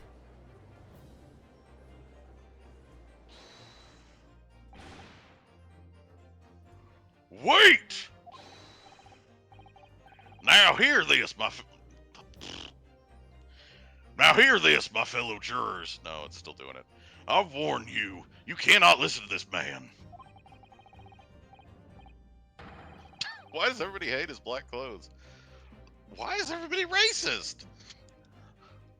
Look at him in his black suit. He's clearly some devious Eastern sorcerer using magic on us all. And Mirage, you have. Sorry. I could use I don't know magic. what comes over me. If I could use magic, do you really think I'd be putting myself through all this? Answer me this, Dark Jinx. Huh? Me? What exactly is the problem? What of it if two witnesses have slightly different recollections of events? That's a huge deal. Yeah, it's literally a contradiction in what we're looking for because we're trying to get the story straight. What of it? Let's say the Shylock did stab the victim as he was sat next to him on the omnibus. And this young dandy saw him do it. Now let's say the victim collapsed on the floor and then the Shylock stabbed him again. One wound. This old lady saw him do it. Well, what's to say it didn't happen like that, hmm? Who are you calling dandy, sir? Why, I should take this knife to you. Who are you calling old? Why, I should take this needle to you. Birds of a feather. They're ready to kill each other now. But the foreman of the jury be right. The two witnesses, the two witnesses see two different moments of the same crime. Out of the question.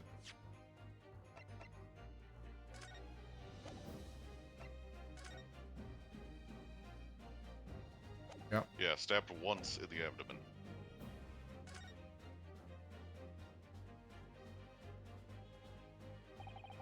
Unfortunately, Mr. Foreman,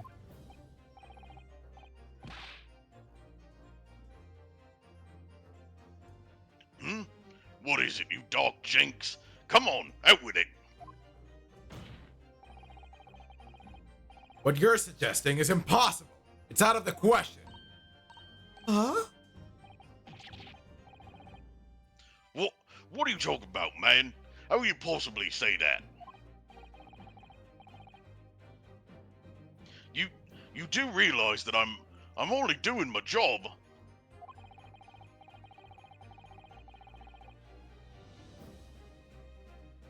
As foreman of the jury, I have a responsibility to steer everyone in the right direction.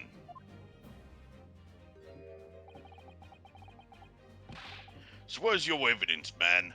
That's what we want to see. I say the two witnesses saw two different moments of the same crime. If you say that's out of question, show me some proof.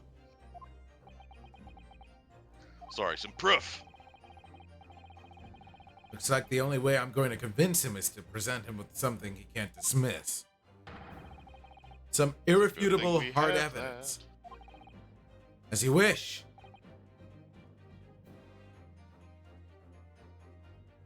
What? I'll give you the proof. Out of the question that the two witnesses saw the two different moments of the same crime, as proven by the autopsy. This is the victim's autopsy report. According to what's written here, Mr. Mason was stabbed in the abdomen only once. Eh? Only once? It's quite simple. The victim was stabbed precisely one time. Which means these witnesses can't possibly have seen it happen 2 different times. Alright. I concede defeat. What? Oh. I was like, where the fuck does knife go? Wait. That means 4 jurors are now leaning to not guilty. We've done it, Mr. Naruhodo. We've won.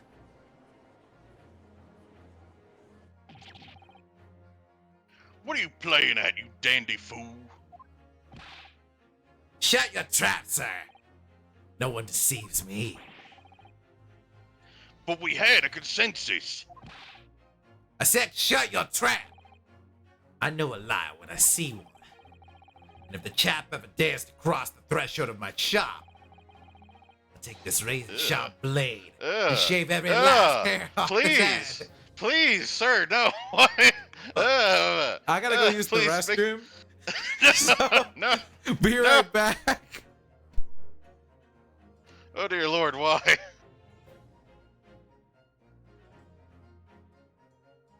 Just gonna move a window over.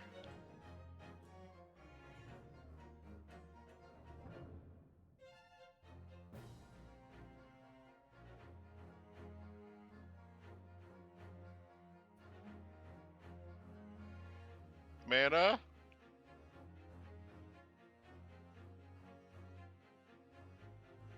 He actually left. That son of a bitch.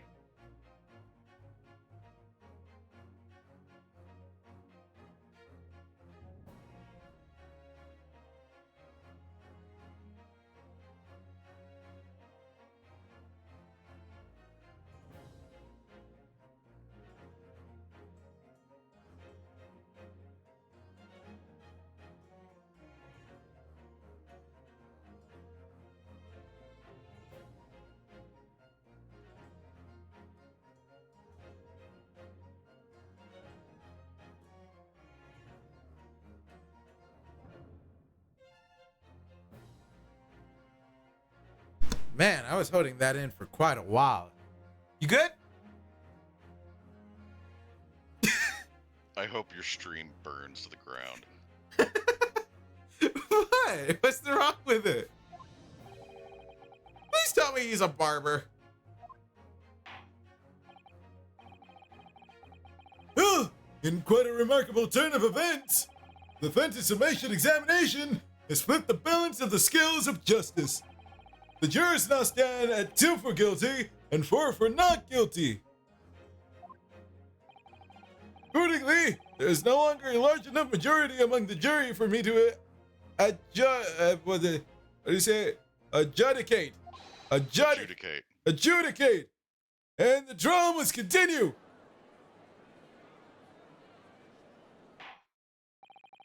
I hereby ask the defense, prosecution, and witnesses to return to their places. And I call upon all of you to continue to pursue the truth.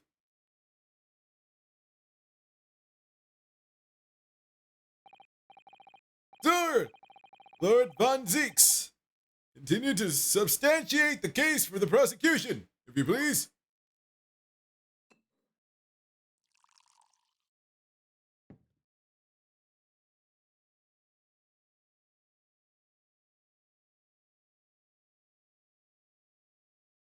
Did he even see you drink the other glass? No. Whoa, okay.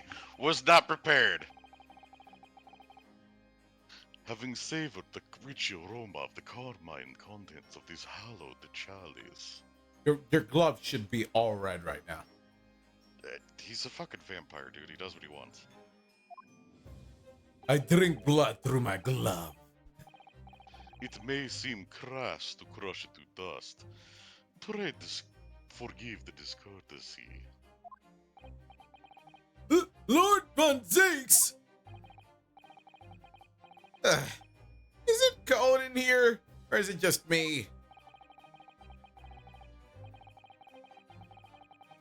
As your antiquated tome no doubt says, the prosecution may not speak during a summation examination. So I honored the deathly silence and listened to the charade. It seems I overestimated the intelligence of the jury.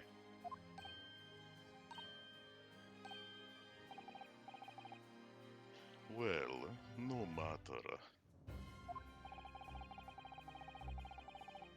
There is nothing so hard to prove as a self-evident truth, it would seem.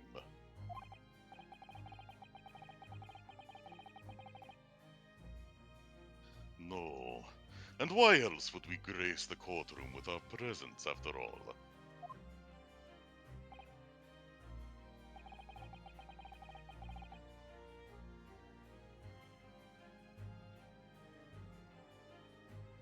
So, let us proceed to the next round of battle.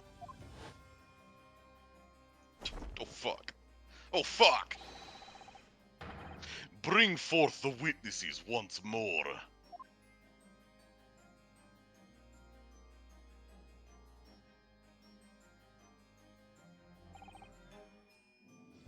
Witnesses. I trust you heard the summation examination we have just had to endure. Oh, yes, sir, that I did, sir. Of course I heard it. Oh, yes, sir, I heard it. You, sir! On the end, the coachman. I believe it's Beppo?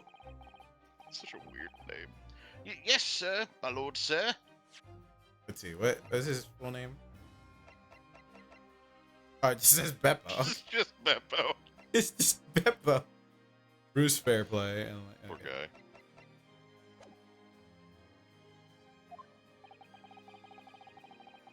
If it transpires that in your previous testimony, you were attempting to veil the presence of a fifth passenger on your omnibus, you will be found guilty of perjury. You are advised to bear that in mind, sir. What? Oh mio dio. Now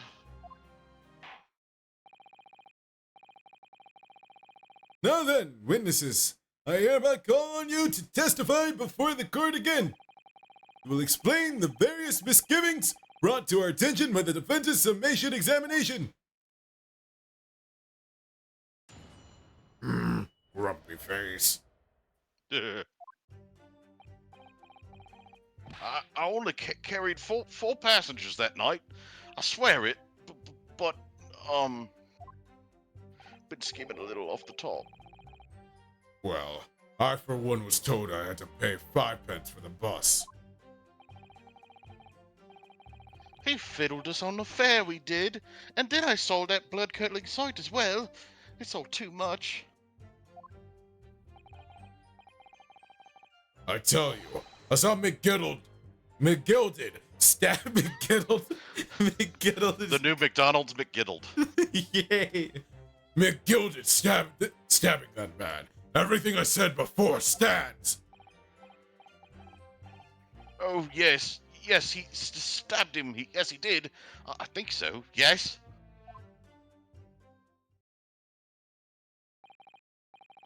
Counsel, make sense of this for me, please.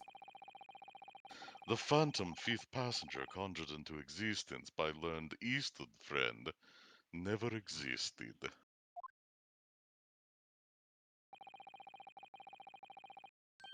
The confusion has arisen from the coachman's sly little cousinage. I don't know if that's how you say that.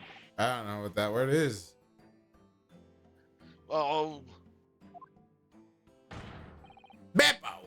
Yeehaw! Beppo, explain yourself! terribly sorry, Guildmaster.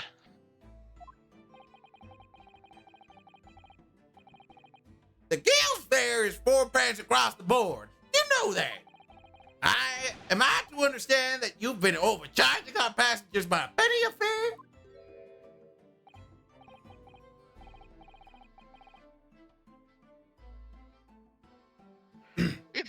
It's just so cold, and the last run of the day is always half empty. You have been dishonest, Coachman. No, I'm so sorry.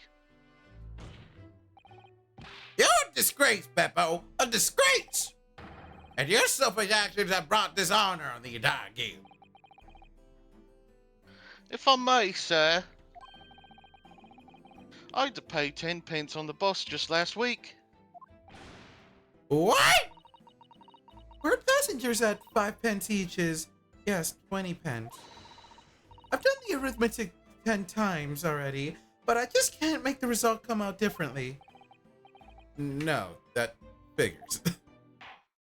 It's okay, Susato. We still love you. Well, Just pat her head and be like, "Sit down, honey. It's all right." Just Keep pat reading her your book. head, nod, and then just continue on. Just go about your business. well, Good it would job, sweetie. appear that Well, you're good at math in a sense. I just the fact that you keep trying. It'll be different this time, I swear. well, it would appear that one of the aforementioned misgivings has already been explained. So, counsel for the defense, your cross-examination, if you please.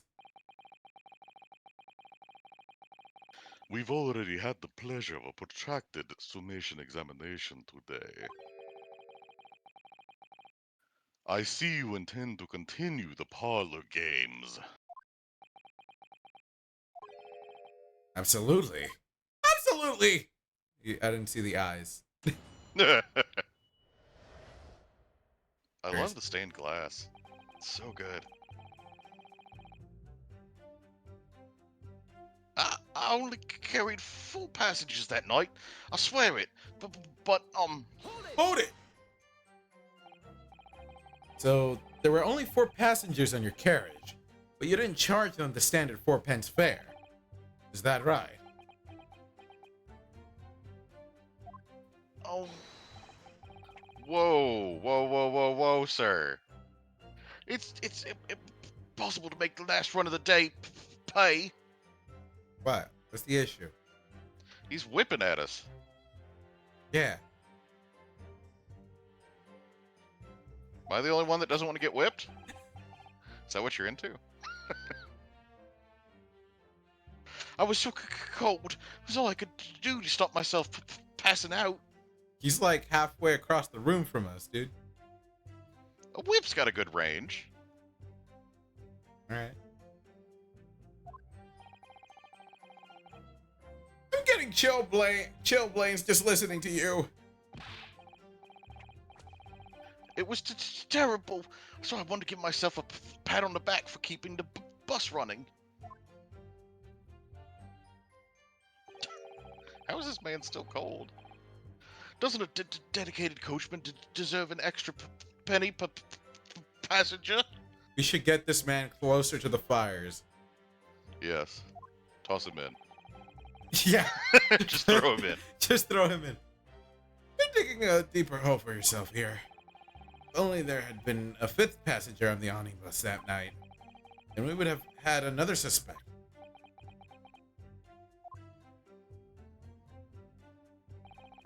Well, I for one had to pay 5 pence for the bus. Hold it. Does that mean everyone on board that night paid 5 pence instead of 4? Well, I paid 5 pence too, sir. And I just told you that I did. A flat fare of 5 pence across the board. It's not something to be proud of.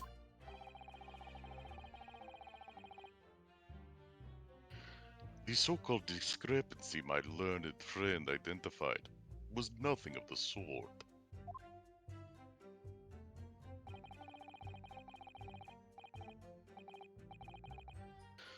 Much like the Phantom Killer you so desperately needed, it's gone. Dead. And buried. A child of the night. I'd have been happy if it had been ever existed in the first place.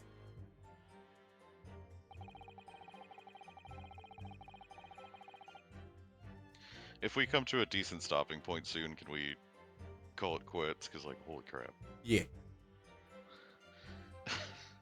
He fiddled us on the ferry, did? And I saw that blood-curdling sight as well. It's all too much. Hold it! This blood-curdling sight, you mean the murder, I presume? Yes, sir. A loathsome sight! No one should have to witness the horror in the eyes of a man the moment his life is taken. Oh, well, not exactly, sir.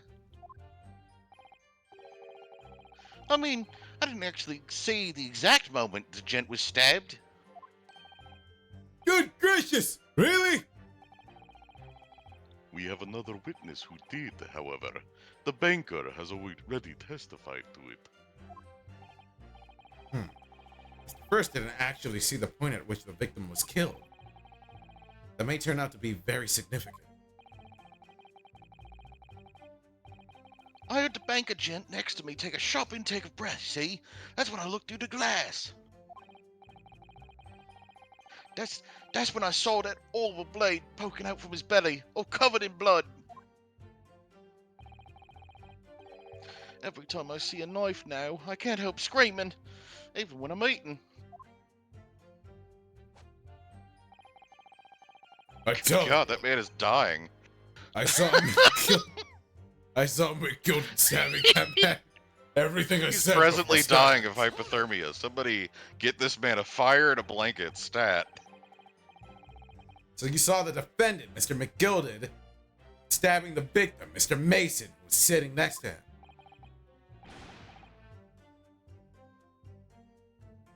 That's what I said, isn't it? Bothering me before this was. For just a brief moment, he hesitated before answering the question. Anyway, there was only two of them inside the carriage, wasn't there? There has been much talk of a fifth passenger, but as yet, zero evidence.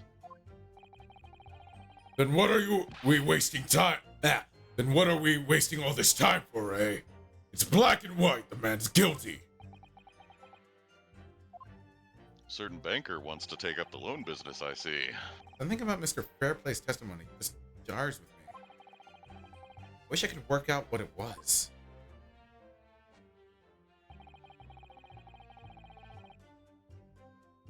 Oh, yes, he stabbed him. Yes, he did. I think so, yes. Earlier, So cold. you testified that you saw the moment when the defendant allegedly stabbed the victim, didn't you? Oh, yes, that's right. You said that the victim was on the floor and described the assailant holding the knife in an ice pick grip. I didn't know that's what that was called. Yeah. Please don't talk about ice. I suppose. I might have, yes. Put the cart before the horse, maybe. What's this? Well, I'm quite sure about most of it. I was driving the horses when I heard a scream from the seats on the roof deck. Oh, I expect that was me, sir. Then when I turned around, yes, I saw it through the skylight. The gentleman was on the floor, and the knife was sticking up out of his midriff. That's right, yes. And the fellow holding the handle was the famous man. Yes. It's so cold. So in short, you didn't see the moment when the victim was actually stabbed at all.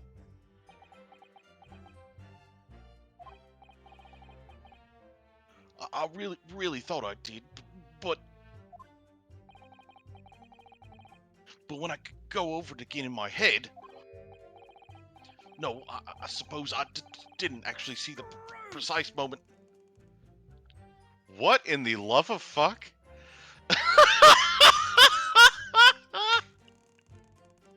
Sir, are you okay? The precise moment of the stabbing, did I? You can pursue it immediately, or we can continue with the dialogue just to see what he I says. want to know. I need to know now. What in the hell is going on here? No, but like we'll have to pursue this anyway because it's the only thing that opened up to us. Oh, okay. Yeah, we can continue on. In fact, now that I come to think of it, it must have already happened when I heard the scream. Ah! Of course. Ah! That goes without saying. But I really wish he said it earlier. The autopsy report makes it quite clear that the victim was only stabbed once. Which means the banker was witness to the fatal wound that ended Mr. Mason's life.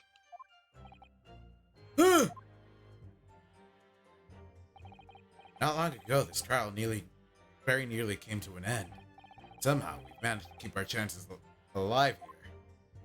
So we were vaguely worried we would have to, like, be keeping an eye out for when we press on the other people, but I don't think we need to worry about that anymore. No, I said that, like, I'm pretty sure it'll give an icon or something. Yeah, but that was painfully obvious. Yeah. I can't waste I this thought it cross- was going to be, like, maybe a little bit of an icon and then, like, the eye twitch or something. No. It was, whew. Can't waste this cross-examination. I have to use it to bring some new facts to the light.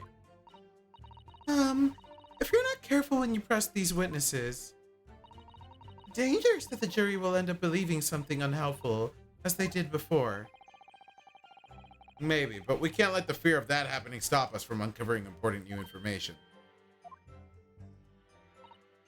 Yes, you're so right. Need to pay careful attention here. Don't want to miss even a flicker of reaction among these witnesses. Remember, if you happen to spot one of the witnesses reacting in a strange way, don't hesitate to pursue them as to the reason. Alright, so it's the last one.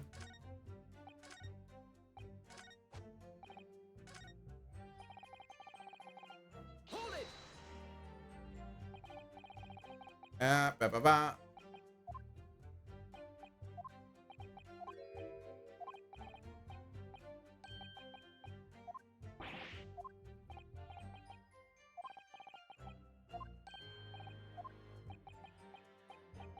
Come on. Damn, we went through a lot.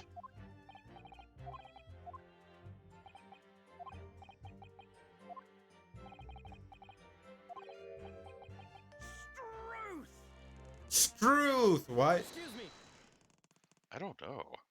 Excuse me, what the fuck are you doing? You have something to say about that, Mr. Fairplay. Now, you listen to me. I know what you're thinking. You didn't really see the exact moment the fellow was stabbed. What are the chances of that? Hey? Are you asking me or telling me? He's getting flustered. I'd be able to extract some new information from him if I answer him cleverly. Could he have just happened to see the exact moment the crime was committed? No chance? Some days are like that, I suppose. Oh, it is a little hard to believe, certainly. Unless you spend your time peeping through a skylight on top of an omnibus, that is. Peeping? I'm a respectable city banker, I'll have you know. And I know what I saw. I remember it as clear as a Ballarat day. It was a grim scene. I don't mind telling you. Thank you, Mr. Fairplay! Oh, excuse me if I was getting a little hot under the collar there. I would ask you to supplement your testimony with a clear statement about what exactly you saw. Oh, I can do that all right. I'll tell you just how grim it was.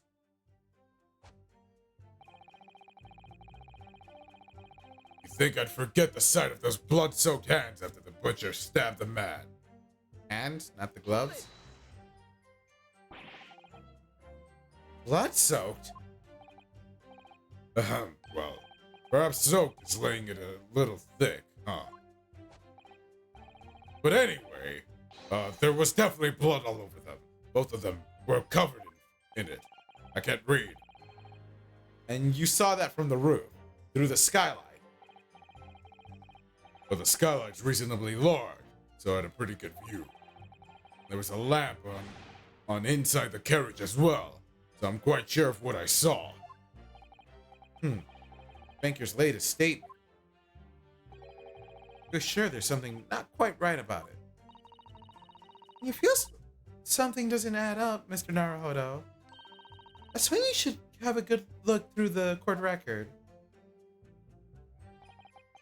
Yeah, alright.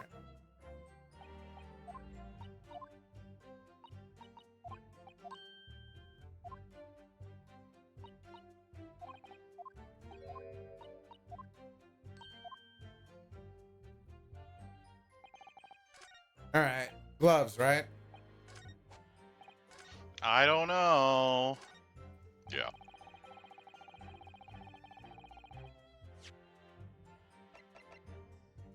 Objection.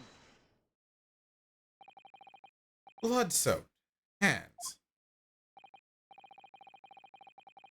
Well, I admit soap might be laying it on a little thick, but anyway, there was definitely blood all over them. Both of them were covered in it. Oh, I'm very sorry to disagree, Mr. Fairplay, but that's more than a little peculiar. What? Here are the gloves worn by the defendant, Mr. McGilded, on the night in question. Oh, yes, right. There certainly does appear to be a sizable dark-colored stain there, but as I'm sure you can clearly see, it's only on the right-hand glove. Ugh! What in the... Is this man part fucking guinea pig? What is happening right now? Oh, we have been talking about guineas all this time. I know, that's why I brought it up.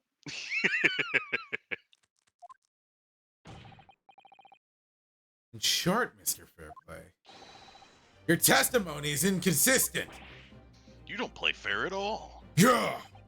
But, no! That can't be right. So you're the liar here, then? Gah! That's right. You were quite clear about it. You said, yeah, it was both hands. Grr!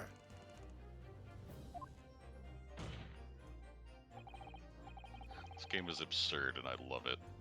Mr. Fairplay, if your last statement was a lie, calls your entire testimony into question. You say you saw the moment the victim was stabbed, but is that really the truth? Well, Objection!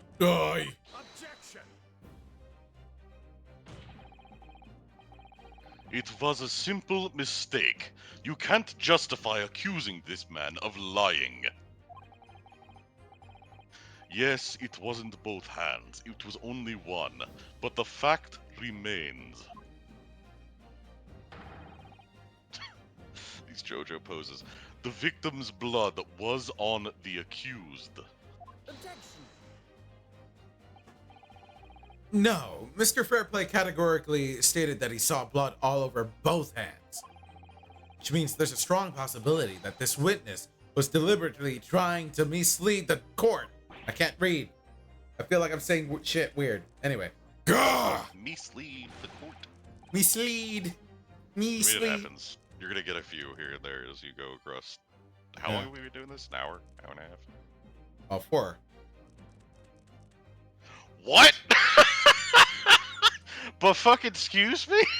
What? I didn't know we'd been going that long. 4 hours. I thought we'd only been here an hour. No, it's 4 hours. Okay, never mind. Why? I'm a city banker, for pity's sake. My word should be the gold standard. I'm a gentleman. not some gutter snipe. Upstanding members of society don't prevaricate. Prevaricate. Okay. Prevaricate? I have no idea. Anyway, normally our streams are like 4 hours long for this.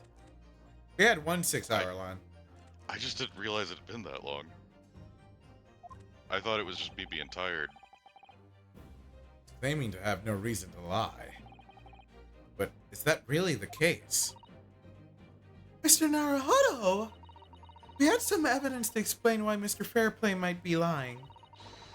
It turned the tide of this trial completely. I think to show this man has a compelling reason to lie in his testimony. I have evidence! Wait, was it him that was the... Oh, okay. I thought it was the other... I thought it was juror number 1. That was the guy that had the debt. You mean witness number 1? Juror number 1. Oh, you mean juror? No. There's no Juror point number in... 1. I thought that had the debt. We don't know the jurors' names. Okay. I didn't realize that. My lord. Yes, counsel. The defense is ready to present evidence. Also, if we knew that one of the jurors was had debt, then it would immediately make it that they're like involved with the case somehow, and they're not impartial. I mean, you and I know it, but this is Dora the Explorer law, so like, you know. I guess. Anyway, Maybe that comes up 4 hours into the case. By Jove, are you sure? yes, evidence that will clearly demonstrate why Mr. Fairplay had reason to lie in his testimony. Gah! Very well. I hereby call on the defense to present its evidence.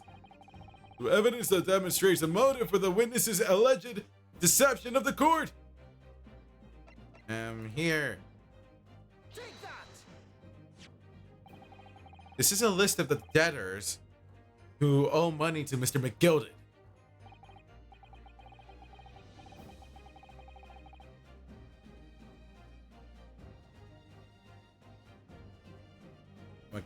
Take a sip of water then while I wait. Yes, a list of innocent victims, crippled by the accused's extortion.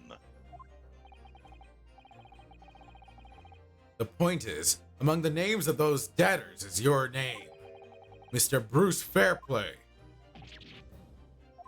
The gasp. What? Mr. Fairplay, are you currently indebted financially to the accused? No. Well, it's barely worthy of being called a debt. According to this ledger, you owe 20 guineas. Not an inconsiderable sum of money, would you say? Well, what of it? Let's suppose Mr. McGilded were to be found guilty of murder. What would become of your debt in that case? These documents state that the loan agreement is forged between two individual parties. Therefore, for the creditor, the defendant here, to be sentenced to capital punishment, all outstanding debts which were owed to him would be annulled, would cease to exist. Cease to exist? Mr. Fairplay, is it not the case that you claimed in your testimony to have seen something you never in fact saw in a devious attempt to annul your debt of 20 guineas to the defendant?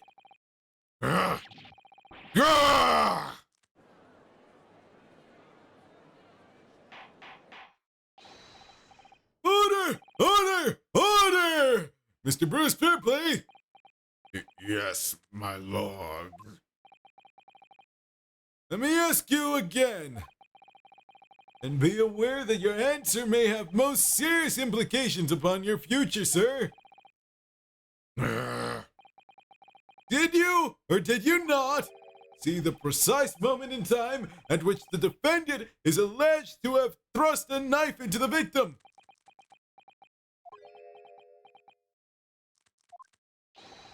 Your silence speaks volumes. You did not tell the truth in your testimony. All right. Now let's not make a melodrama out of this. Perhaps I did overstate the truth a pinch. A pinch? But it makes no difference. I definitely remember seeing blood on McGilded's hands. Both of them. Objection. We already. And Oh, yet, does he mean? Does he mean metaphorically due to the death? that or maybe it's someone. The Phantom is there. And yet, only one of the defendant's gloves, which we have here as evidence, is stained. Grr. So you keep saying.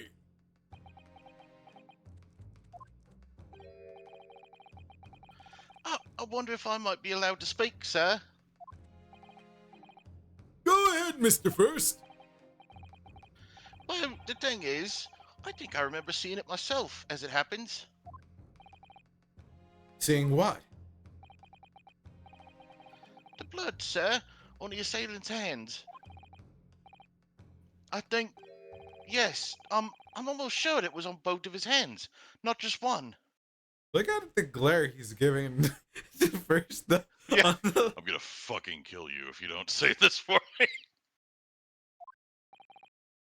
What? What? Ah! I mean, that just proves another passenger, doesn't it? Yeah. Somebody else had to have been there with blood on both their hands. Huh. It would appear that we're going to need further testimony from all you witnesses. This time, I would like to know precisely what you did and what you did not see. Do I make myself perfectly clear? Yes! Mr. Naruhodo, this is good news. The course of the trial seems to have shifted slightly at last. Yes. For God's sake, can we get like another witness in the stand? Because if we do, that's immediately when we can take a break. That's... Might finally have a chance to turn things around here. I feel like this is gonna be. No? What? Oh god. I was like, surely this will be like scene 1 end or something. Like Nah. no. It's too short. The witnesses really saw. There was blood on both hands of the assailant. I sincerely and distinctly remember that. However, I suppose you might say that I didn't see the exact moment of the stabbing transpired. That matters. I remember seeing the knife, and I remember seeing both the attacker's hands with blood on them. I didn't actually see anything myself, no. Not until I heard their scream. Anyway, the fact remains, there can't have been anyone else inside that carriage, or we all would have seen.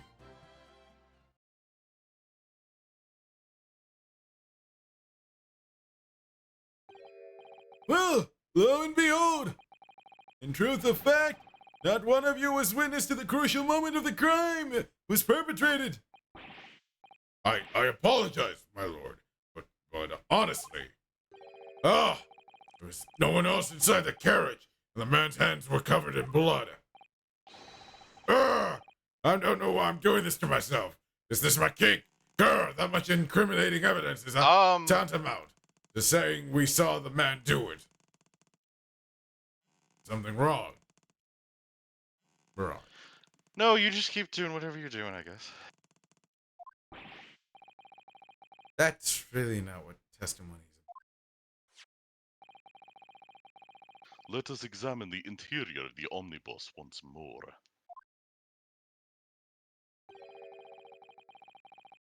The victim's fresh blood is clearly visible on the seat, corroborating the witnesses' accounts. What if Van Zeeks killed him? Stabbed him in the... That's not actually blood, that's just fucking wine or whatever. Yeah, that's...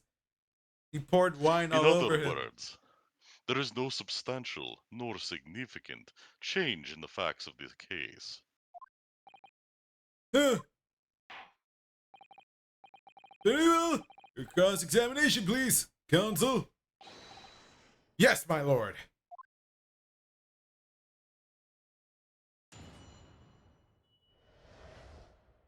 witnesses really saw. There was blood on both of the hands of the assailant. I sincerely and distinctly remember that. Hold it! No, the evidence tells us otherwise. We have the gloves the defendant was wearing on the night in question. The court record. I'm well aware of that, sir. But nevertheless, I know what I saw, and I stand by it. The man had blood on both of his hands. Defiant, and in the face of hard evidence. Steadfastly refusing to admit that he might be mistaken about what he saw. But why? Your reasoning is dire. One hand or two, the salient point remains unchanged. One hand, Two hand, Minutes after the grim crime, the victim's blood dripped guiltily from the accused's fingers.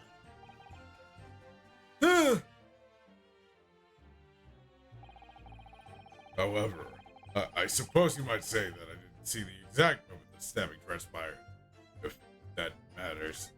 Oh, fuck it. I mean to click. Go back. Hold it! Don't try to downplay this. Whether or not you saw the exact moment of the crime, it's a matter of fundamental importance, as well you know. But, for crying out loud, we all know that no one else could have possibly have done it. I was just, trying to save us all some time. You have a loan of 20 guineas outstanding with the defendant, do you not? Or do you hope to release yourself from that financial burden by ensuring the defendant was found guilty? That's not what I was hoping for. I just lost a little guinea or 10 when I backed the wrong horse in the Derby. That's all. Was going to win it all back. There's a fixture this weekend. That's a sure thing. A fix? Huh. A little guinea or 10? I'm a banker. No one bats an eye if I borrow a little spending money for the weekend.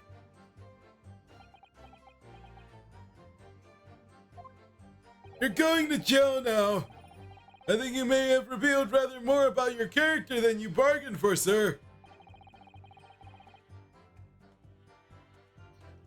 This witness's scruples are not on trial here. But I will be overseeing his embezzlement case later. Proceed to the next witness. Is that really how it's supposed to work? I remember seeing the knife, and I remember seeing both of the attackers' hands with blood on them. Hold it! You definitely saw that, too. Blood on both hands.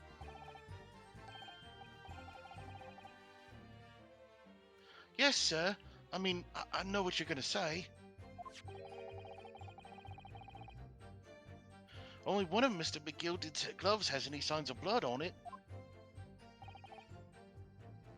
That's right! The thing is, as far as I remember, sir, when I looked down and saw Mr. McGilded sitting beside the other fellow, I don't believe he was wearing any gloves, sir. He wasn't wearing these gloves?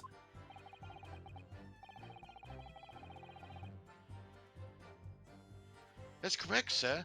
And I saw the blood on both his bare hands quite clearly. True that the dark-colored stain on the dark leather gloves wouldn't have been easy to see.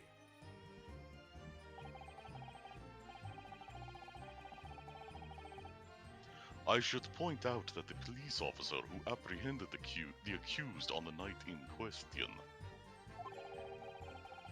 reported that there was no trace of blood on Mr. McGilded's gloved hands. Some blood on his hands. Huh! This is puzzling indeed! Must be significant somehow. Sure.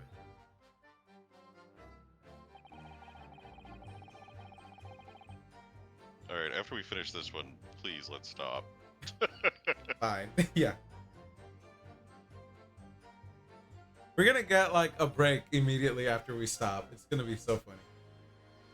Yeah, that's all right. Anyway, Hold it! I'll go ahead and press it. Fine. You didn't see anything.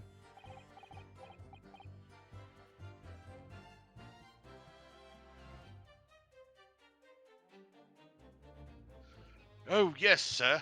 That is to say, no, sir, I didn't. Very sorry about what I said before, sir. Very sorry, yes.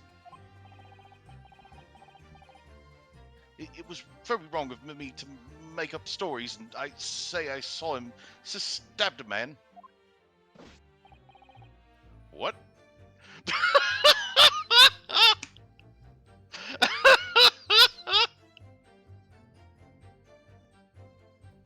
I wasn't ready for that. I think I'm starting to get giggly as I get tired. Wouldn't you agree, sir? Huh. I know what you're insinuating, but I certainly wasn't making up stories. Still, say you saw nothing isn't right either, is it? No, sir. I saw nothing at all. Mr. Beppo, you were driving your horses. At the very least, you must have enjoyed a good view of London streets, no? I just see horses' asses all day, sir. Oh, please, you didn't even see that? It was so cold that night, you see, sir. It was all I could do to keep from passing out, sir. Yes, my head was very frozen solid. Sorry to say, sir. It would seem prudent to avoid travel on the last omnibus service of London's cold winter nights. I got this dude is just completely unshaken. Beppo! Oh, Anyway, the fact remains, there can't have been anyone else inside that carriage, or we all would have seen. Oh, fuck, I didn't mean to click. Ah! Ugh. Mr. Flip, I didn't see Mr. Mason being stabbed at all. That's a hugely significant change in the facts of the case. There's something else that occurred to me whilst listening to the witnesses' latest testimony. Two of them are recounting what they saw through the skylight of the omnibus room. I know it's a large window and certainly affords a good view on the inside, but, well, I think perhaps we ought to confirm what they're saying with our own eyes as much as possible. What do you mean? I mean that we can examine the evidence firsthand. The omnibus is here in the courtroom after all. Good idea. Consider the witnesses' statements while we're looking around. Okay, can we consider that a good place to stop then? What? Like before we go searching through the omnibus? I wanted to press this last thing. Oh, was there one more? Okay. Yeah. Hold it! And everything you saw of the incident was through the skylight of the roof on the omnibus. That's right. I was fiercely cold that night. The glass wasn't frosted over. We can just solve the fucking thing after. You could do this last press and then we could call it. Okay, thank you. oh yes, I remember. I was shivering. It was so bitter. Which rather begs the question of why the pair of you were sitting on the roof deck in the first place. Well, I don't know about this young fellow, but I couldn't enter the cabin. Oh, why not? Locked from the inside. Tried knocking, but no one opened the door. It was locked? That's right. And it's a public bus service, for pity's sake. That's not what I call fair play. Yes, I had exactly the same experience.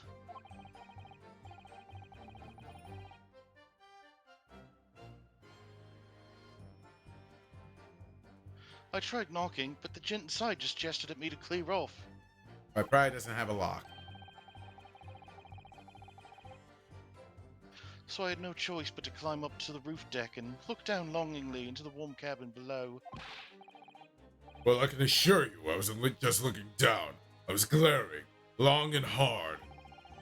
That's precisely why I can tell you with absolute confidence that if there was anyone else at all in that cabin, I would have noticed.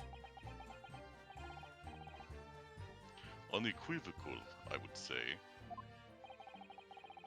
Not sure about these two witnesses. They really have seen everything inside the cabin through the skylight.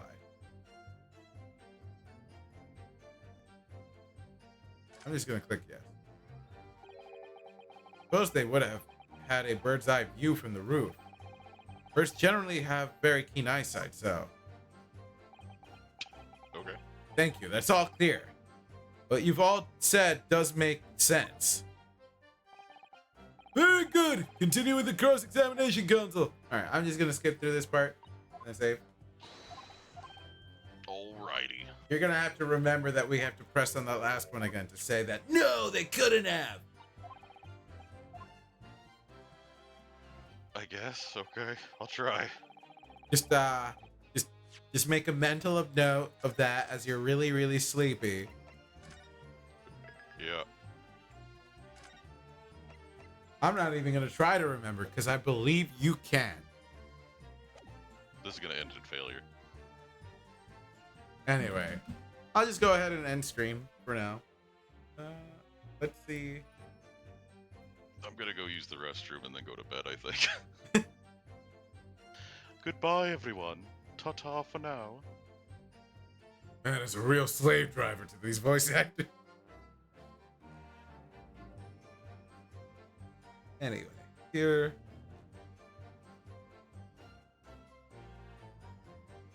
See who's streaming.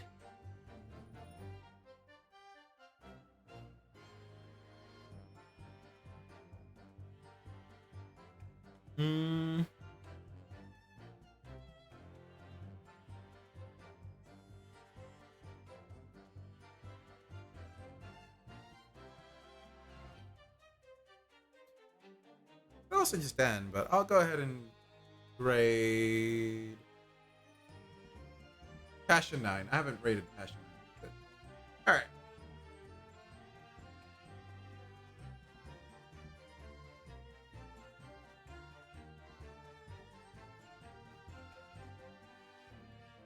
Why is it not? Okay, there we go.